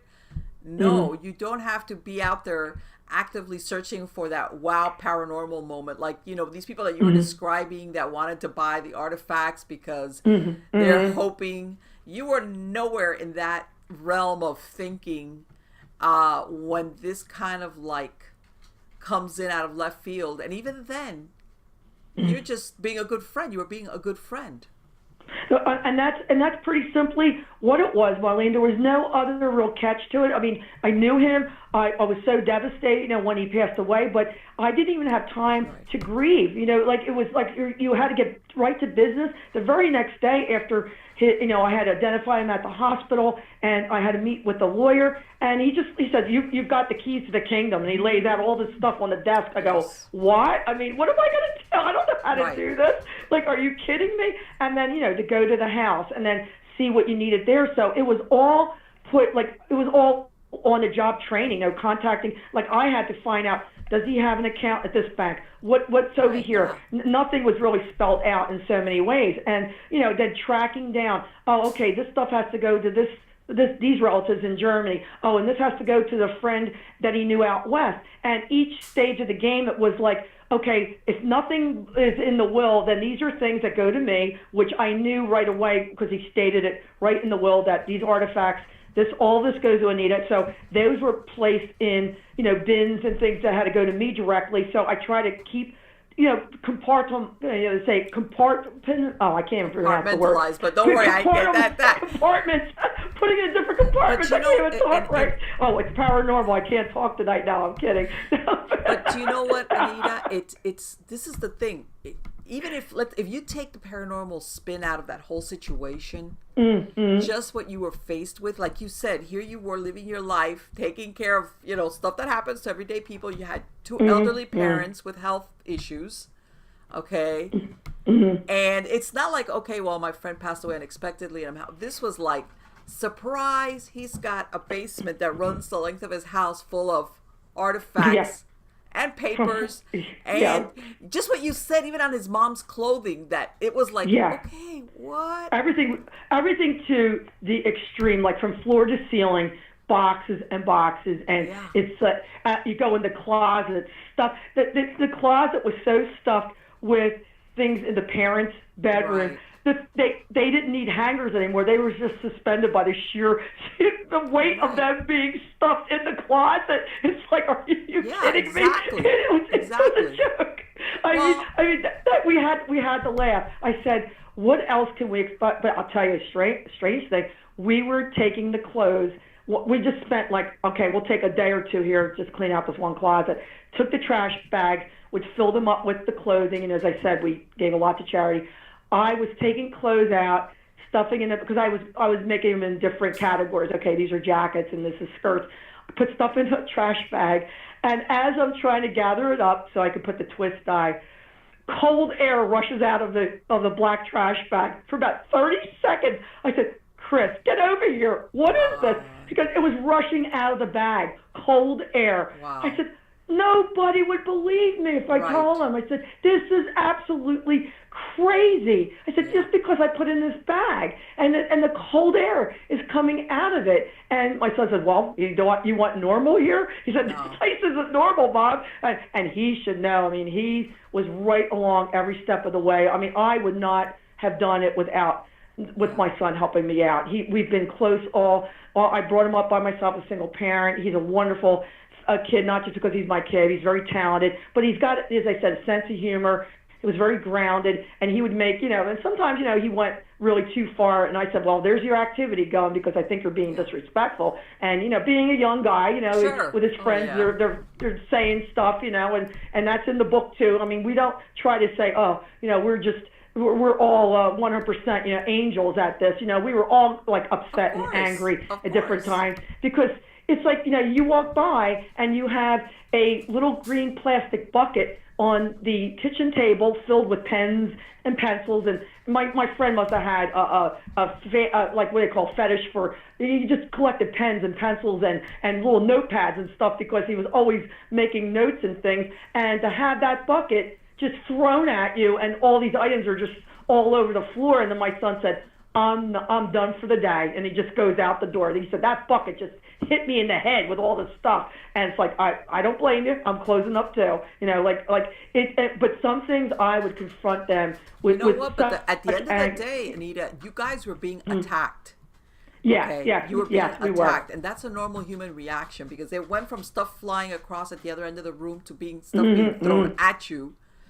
So, you're going to be upset, and also the back and forth where you figure there's some kind of malicious, they're just having fun at your expense. Some of the things, the EVP things we picked up, and then had one of the paranormal teams just listen to it. They said that's crazy because there'd be full sentences. Some things would say, oh, tonight the devil's coming. Like weird EVP things. Some things sounded residual, like tweeting birds, because we found a bird cage in the basement that the mom had canaries at one time. So we heard, I go, why is there birds like tweeting on, in the background? And then you realize, oh, well, that's right, there was a bird cage. So some of it was residual, some was directly acting with us, and some things we actually heard the voice say get out, told us to get out one day. And when you have so angry because we were intruders, we were in the house for so long, the people very closed in, they were kept to themselves, they and they had a secret to protect, so it's like, no wonder like certain things happened here, because later on you talk to a neighbor, the neighbor saying, how my friend, just growing up, it was hard in some ways for him, and he would talk to her and unload after his parents died, telling him it wasn't the greatest of childhood, and he had things that just kind of festered, and I think between him being unexpectedly, passed on, me being stressed out, it just fed on all that those negatives and things taking advantage of me and my son, and that's why the escalation happened. And then even here, we had escalation, and it remains like kind of in a sort of a holding pattern here, and then we'll have maybe something rev up, but then it calms down again. But we feel that there's portals here that ebb and flow, according to maybe it could be atmospheric changes. If we have a lot of thunder and lightning, sometimes, maybe there'd be more activity. Our basement is not the most pleasant place to be in. Thankfully, my washer and dryer are not in the basement, so I don't have to go down there. So I was going to say, so you can get your laundry done, right? But when Bill Beam was here in January on one of his excursions here to do a thorough blessing of the house and of the grounds, my son caught a photograph in the basement that was actually we can't even say reflected. It just showed up onto the aluminum ductwork that goes above our heater and air conditioning system that's in the basement.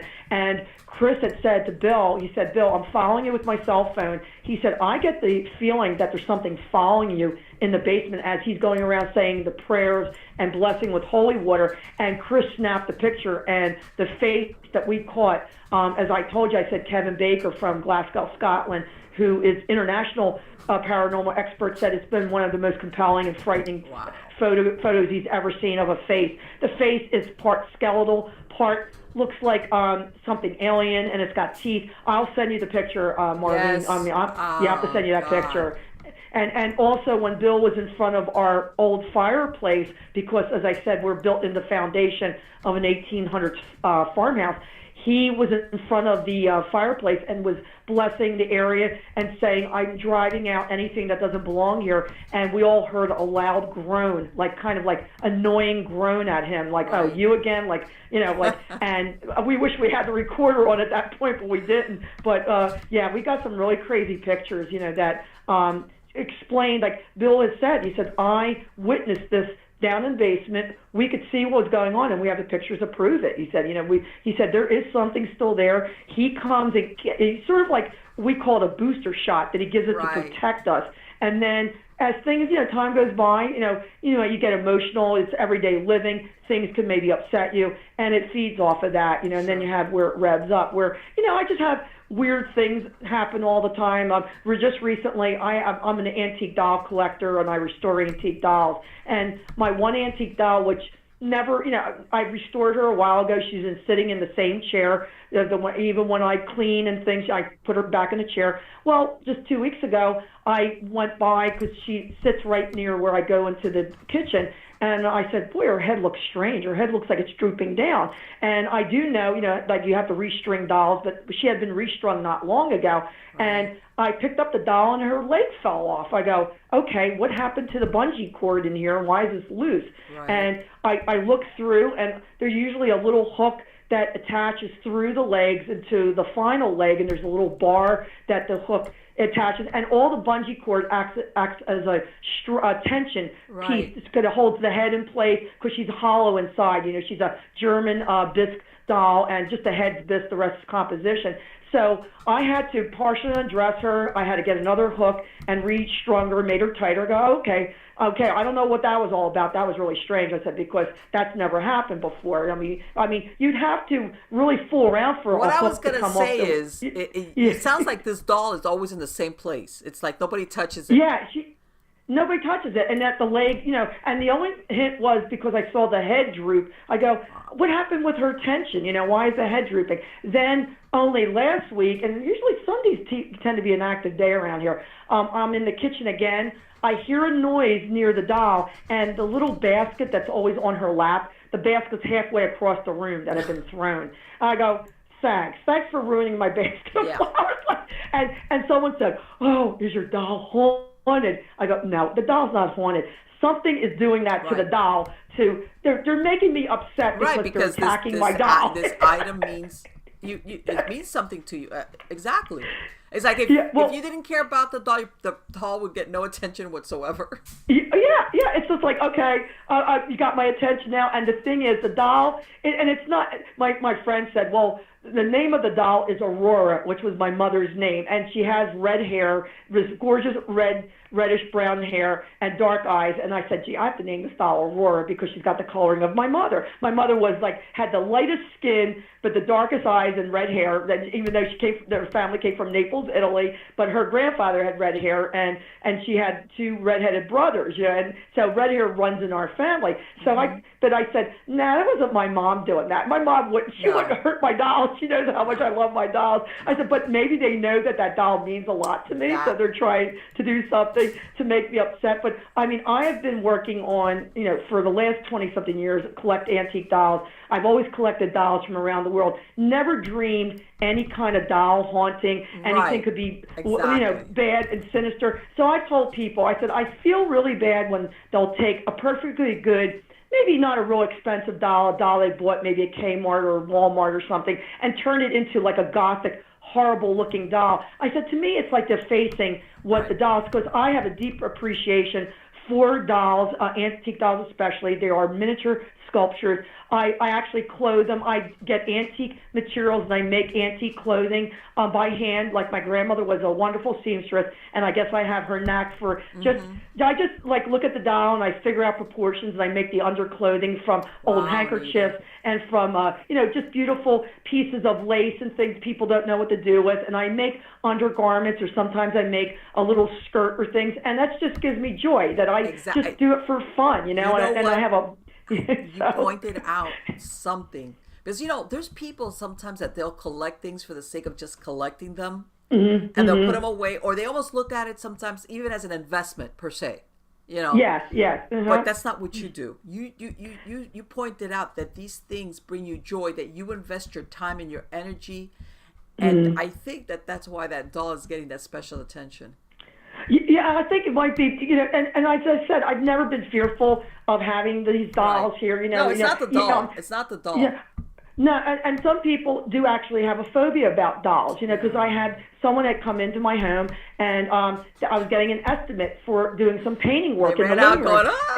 And she saw the dolls, and she said, I can't take this job. I said, yeah, but I'll be packing them away if you're going to be painting. She didn't come back. But I, and it didn't even dawn on me that people, because I always collected dolls. I knew some people either like dolls or just don't collect them, but they've always been something from when I was a little girl I collected, and I was lucky to have family members who did travel around the world. Like my uncle, he was in Egypt, and he sent me a doll from Egypt. Or I had a cousin who went to Machu Picchu, and she brings me home a little doll from Peru, not a mummy doll like my friend had, but a little Peruvian. But I always collected and thought the costumes and the faces. And then a friend pointed out, she says, no wonder you do portraits, Anita. Just look what you've always collected: beautiful fabrics and the dolls and the faces. And I've always had an affinity to paint portraits, and especially American Indians. I've done so. If anybody goes on my website, they'll see some Native American things I've done. Some portraits. But this is what I love to do. I love to restore things for people from other generations, especially photographic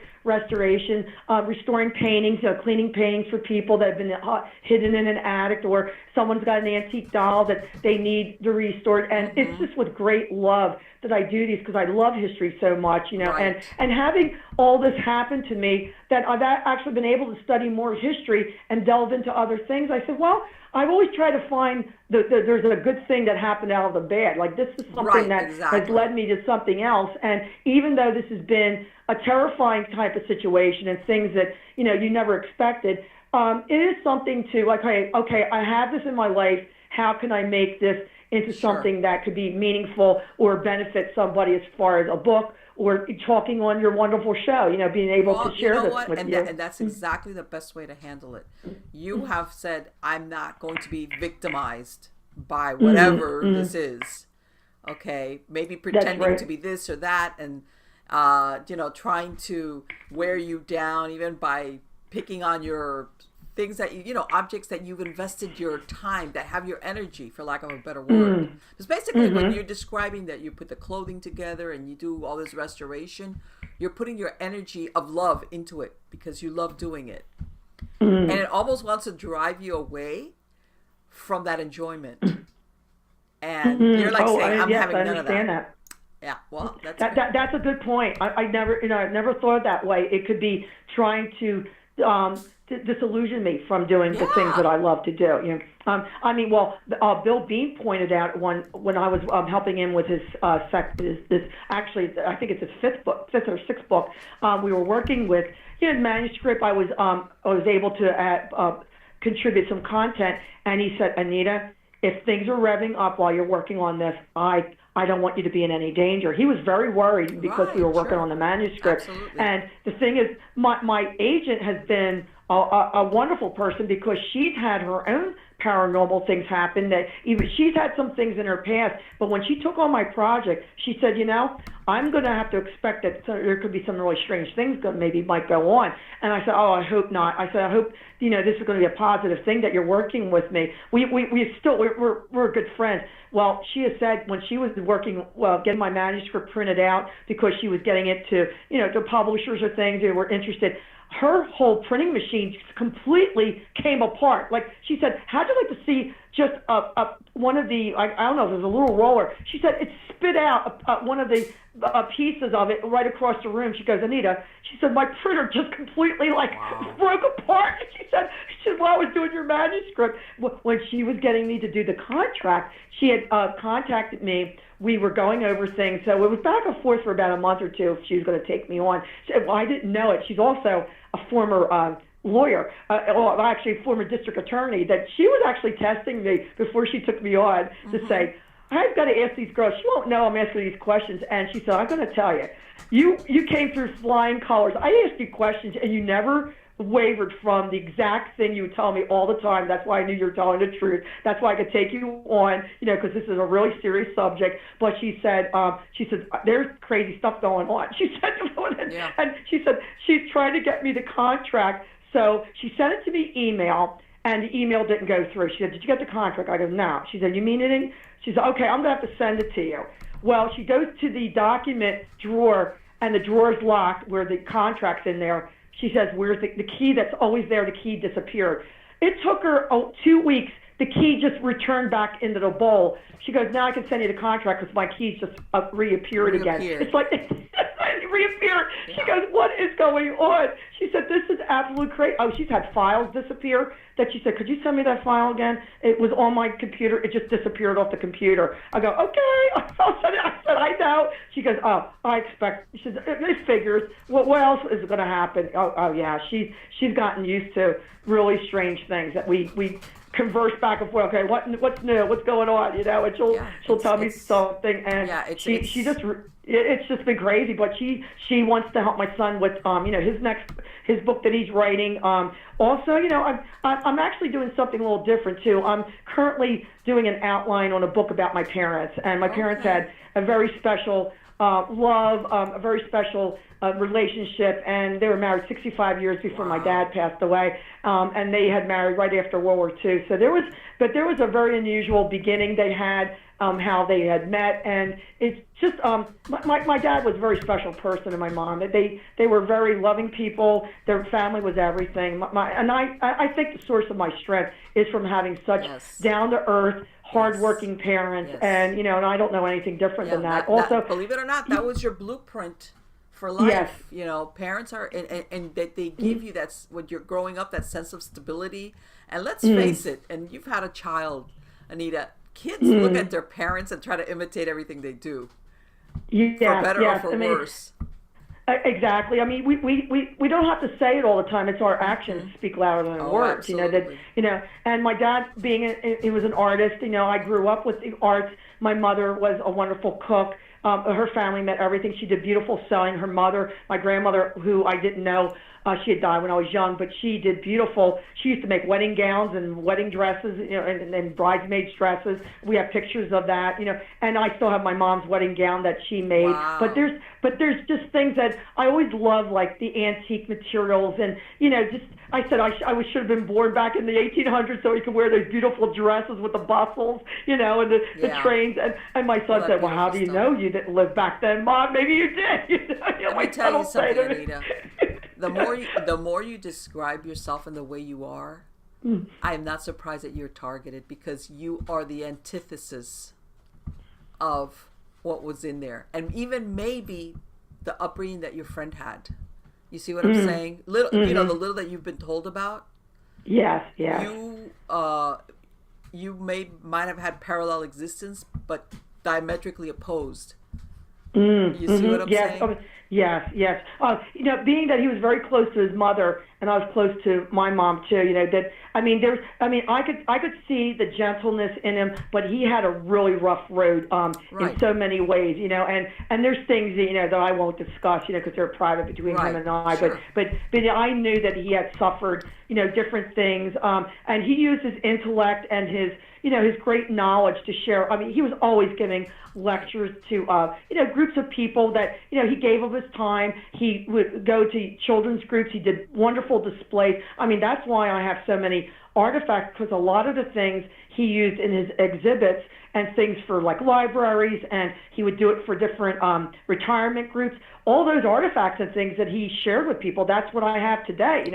And it's like, and really I'm the last measured. Like, I have his things, and hopefully, I want to be able to preserve what's there, and some things are going to have to let go. But it's like he spent all this time collecting certain things, that meant a lot to him, and nobody else in the family, were really interested in it. Like, even I said to his brother, here's more things. He got I think he said he had to order 2 storage units just for all the stuff that I gave him, because he said, I don't know what you'll go through, you're going to throw everything out. And I said, well, you don't know me. I said, I'll go through everything, and you will get everything that I can pack up. And he was very, very grateful. We became friends, and at one point, as I said, I don't think he didn't like me very much. If they weren't able to make up before, he passed away. Well, they left with bad blood, and even with the mother didn't see her older son. I mean, there was I came across certain things, like a letter here and there, and it was like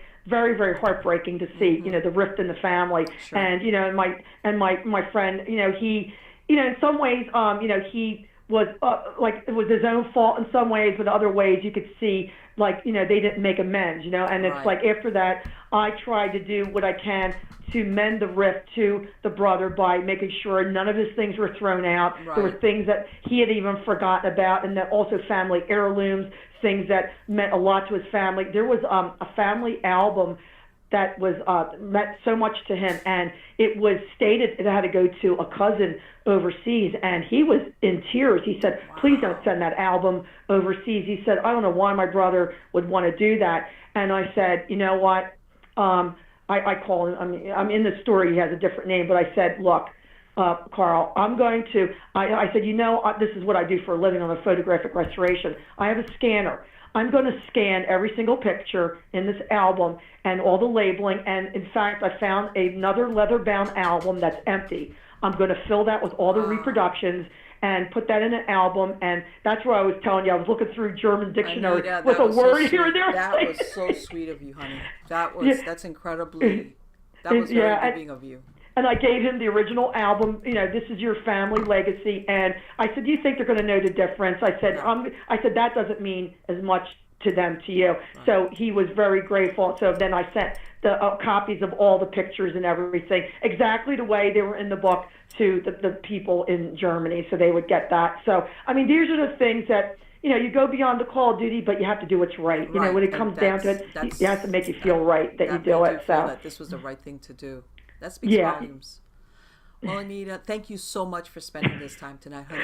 I want to talk your ear off, Marlene. To talk to you. I'm telling you, I want you to come back. I want to hear more stories, and I know, like you said, that even your son has had his own experiences. I mean. Oh yeah. Well, if anybody's interested, if I may, you could go to. You could go to the page www.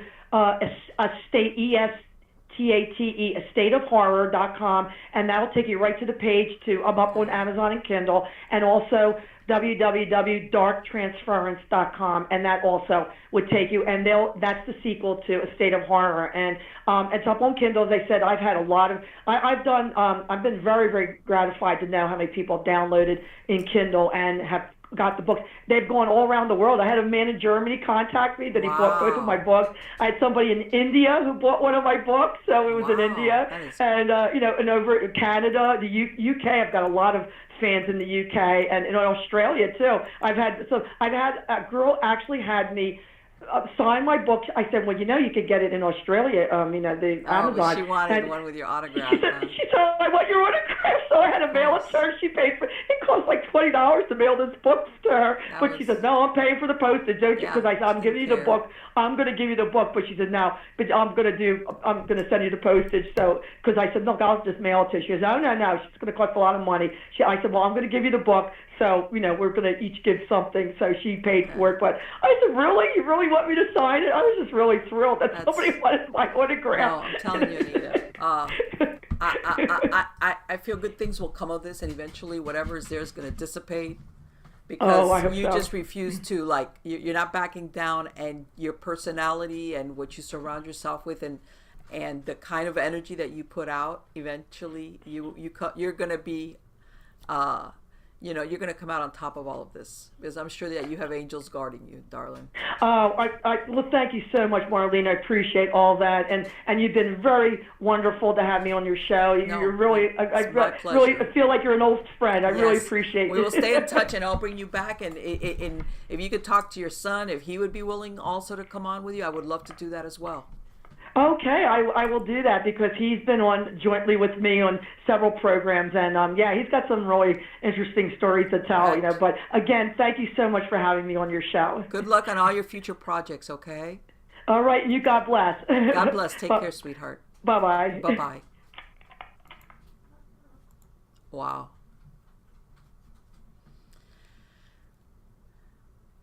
Yeah. Okay.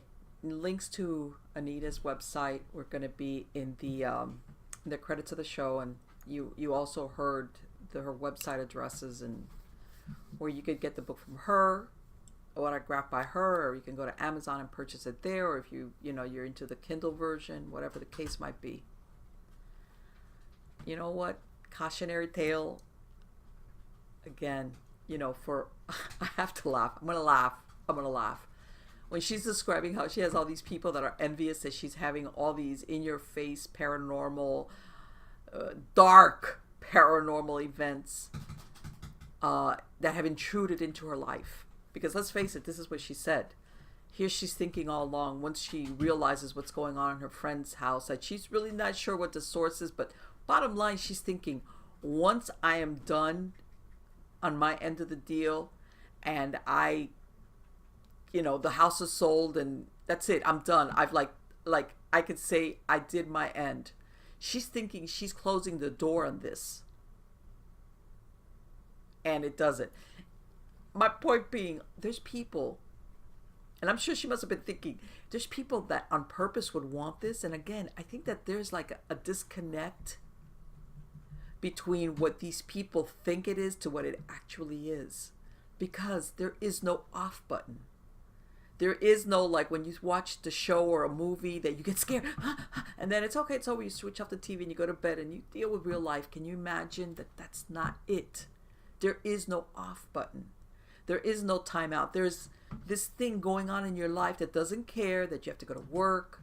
In her case, that she had two parents with, elderly parents with health issues, that she had to, basically was the person getting those phone calls in the middle of the night. She's making a living. That whatever's going on there doesn't care about any of this. Doesn't care about any of it. As a matter of fact, probably was hoping to stress her out even more and followed her to her home. That's what I'm saying. When people pursue this aspect of the paranormal so hard, and I'm telling you, I have no doubt whatsoever, when she described that she had people that were kind of miffed because here she was having this in-your-face, dark, malevolent haunting, and they're like, I wish. And it's like, you are disconnected from reality. They are. I'm telling you, they are. That's why when people dabble in this, and again, and I've said this before in other shows, and I'm going to say it again, based on my years of experience.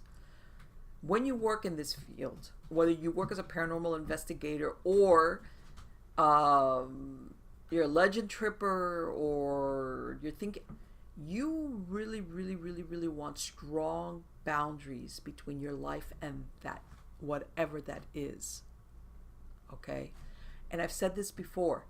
A lot of these entities, because we really don't know what's going on with her. Are we talking more than one? Is there something that was attached to the artifacts that her friend kept? Is there something from his family? Because apparently he had kept a lot of stuff from his family and his parents, whatever. We don't know the origin, or if there's multiple origins. But I've said there's a point of invitation. Okay? And people think of accepting an invite the way we think of, as in somebody sends me an invite, and unless I RSVP or I accept it, it's not accepted. And in the paranormal, in the metaphysical world, that's not the way it works. because especially when it's a malevolent entity haunting, they will put out the invite and will take it as an acceptance in the most devious ways. And I'm going to give you a for instance with Anita. The very fact when she took some of these artifacts and took them home and made them hers, because now they were her property, this thing might have taken it as that invitation.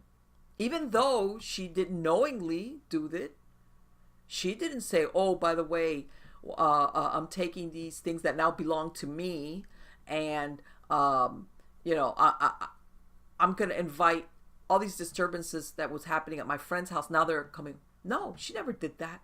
And a lot of people have a hard time wrapping their head around it, like, oh, that's not fair. Of course it's not fair. But if you don't think that, especially something malevolent and dark is going to be fair, it's like, really? You think that? Of course not. Of course not.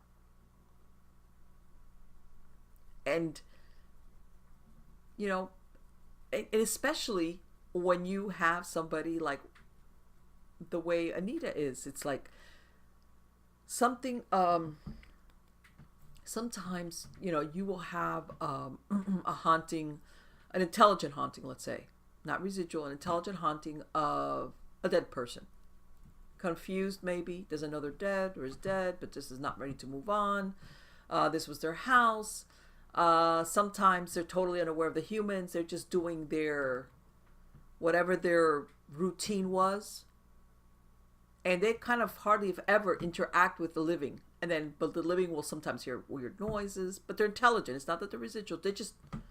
Maybe the house, that's why you have houses where the haunting is at an original portion and the newer stuff doesn't get affected, because that ghost is seeing only what that structure was when they were there. And they'll go through doorways that are no longer there, etc., etc. They're not malevolent. They're just lost human souls. And sometimes you get that queer feeling because there's something about when you're alive and you're in the presence of something that isn't a human soul, that you feel that vibration difference. And something in you as a live human being, like a ting-a-ling-a-ling, goes, this is in a place it shouldn't be. Okay? It's almost like a normal internal alarm system that goes off that tells you, be careful. And this even happens when people have seen the ghosts or the spirits of even deceased loved ones, that they love this person. They love this person.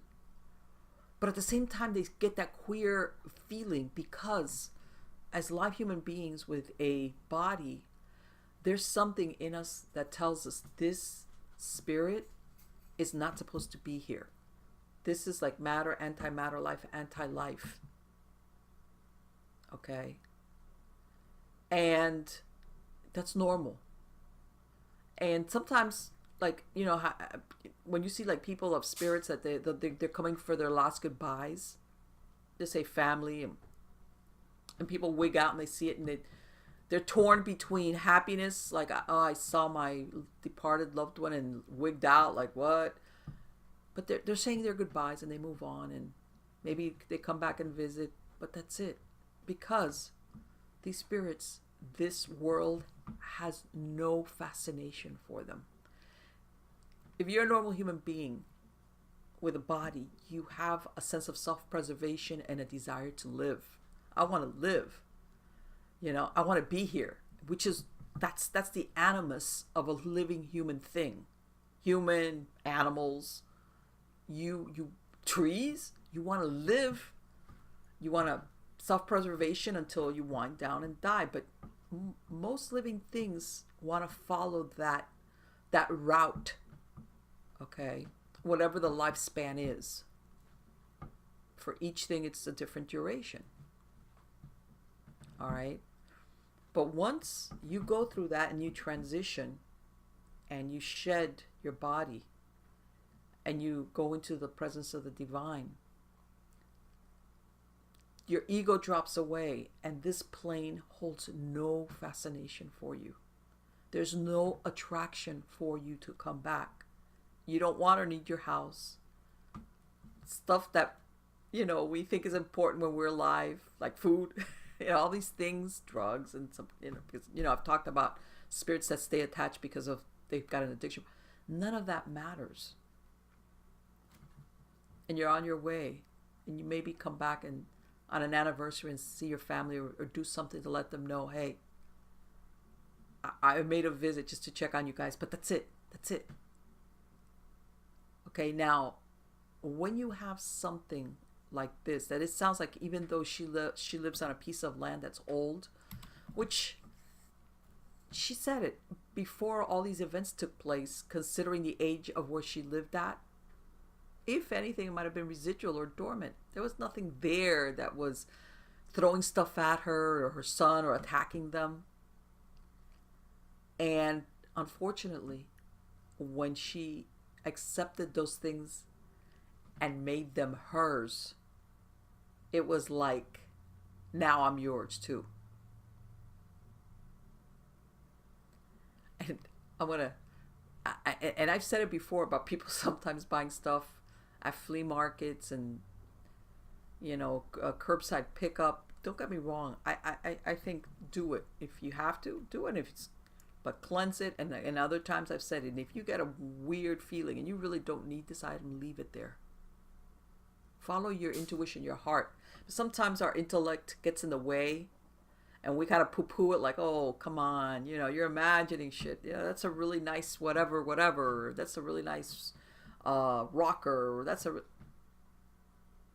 Sometimes our gut tells us things that, it's like, I'm going to follow it. And maybe you've dodged a bullet and you'll never know what bullet you dodged, but you did dodge it. Along these lines, along the lines of the paranormal, of attachments, of things that later on, look at her. She's talking here a 10-year span. 10 years. 10 years is a long time. When you're talking about what goes on daily in your life, and that if you hear a weird noise in some part of your house, you're not thinking the wind blew or one of my animals or one of my pets knocked something over. You're jumping thinking, oh, is that the whatever it is? Okay, and again, this is not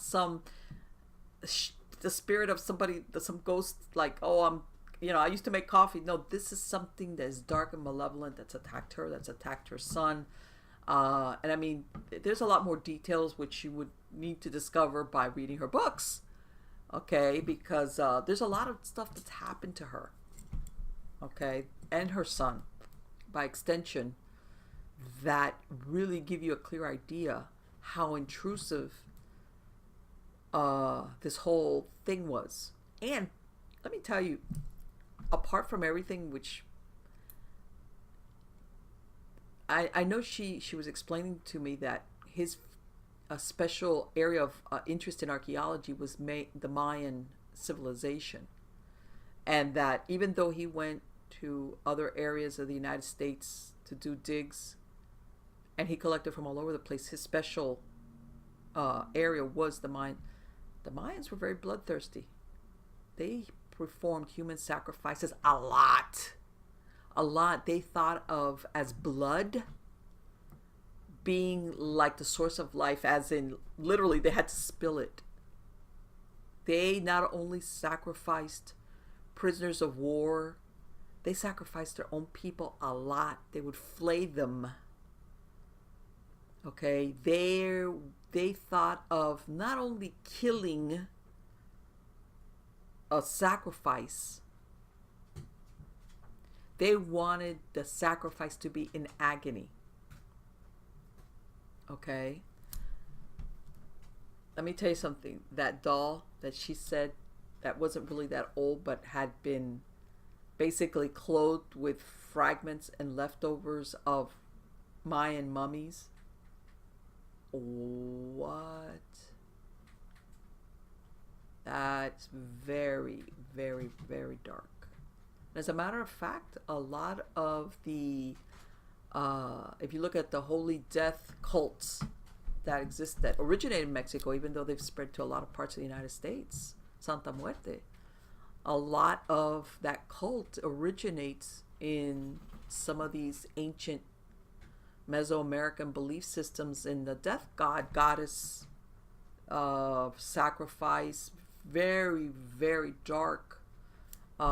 Which, as a matter of fact, I want to say less than a year ago, they found these temples underneath Mexico City proper that were filled with thousands of skeletons. In other words, they were aware, of course, that they had found certain amount of skeletons, and that they were aware that these were sacrificed victims. But within a year ago, they found thousands. It was like so much more that, of course, the city has been built on top of it. It's food for thought. Like, what? But yeah, I mean, the culprit as to what was in your friend's house could be a normal number of sources, and it probably is more than one. So, and I'm telling you, gotta be careful. People, people don't even realize that. I mean, some people believe it, that even when people prepare food, okay, that the energy that they give off while they're preparing the food can be translated into the people that eat it, how they feel. Okay, in other words, we give off this thing, and like I said, she gets so much joy out of working with her dolls and putting them together, and the detail, and clothing them, and basically, putting old dolls, just making them beautiful, and repairing them. That brings her so much joy that I'm not surprised that whatever is there is trying to take her away from that source of enjoyment. Yep. But again, guys, thank you so much for being part of my audience. You're all wonderful. Please don't forget to go to myamigoschronicles.com. That way you could get links to either the videos, the podcasts, whether it's the MP3 file or a link to the podcast platform, whichever one that you use. If you want to submit a true story, True Believers, go to the Submit Your Story tab. Also, if you want to purchase any of the 3 books that I have out, you can find them there. You can find them at Amazon. And I hope you also are finding my new series, which is Supernatural Storytime, which is some of the stories that have been retold to me by true believers. And like I said, since the late 90s, I think when email was around, people would send me stories of things that had happened to them. Experiences. Sometimes it was stuff that was really short, and then other times people lived at places for years, or somehow we just had this one experience which they like stands out, and they would send me like an email like, oh, this happened to me. And so I'm sharing some of these stories, retelling them in that Supernatural Storytime, supernaturalstorytime.com. You go directly to that website, and you can get the links again to all of these videos or podcast versions of the stories, which are really interesting. So again, guys, thanks for coming back every week. And again, I've got some fantastic guests coming on, and I hope you're going to come back and listen to all the wonderful stories that they have to tell about their experiences. Take care.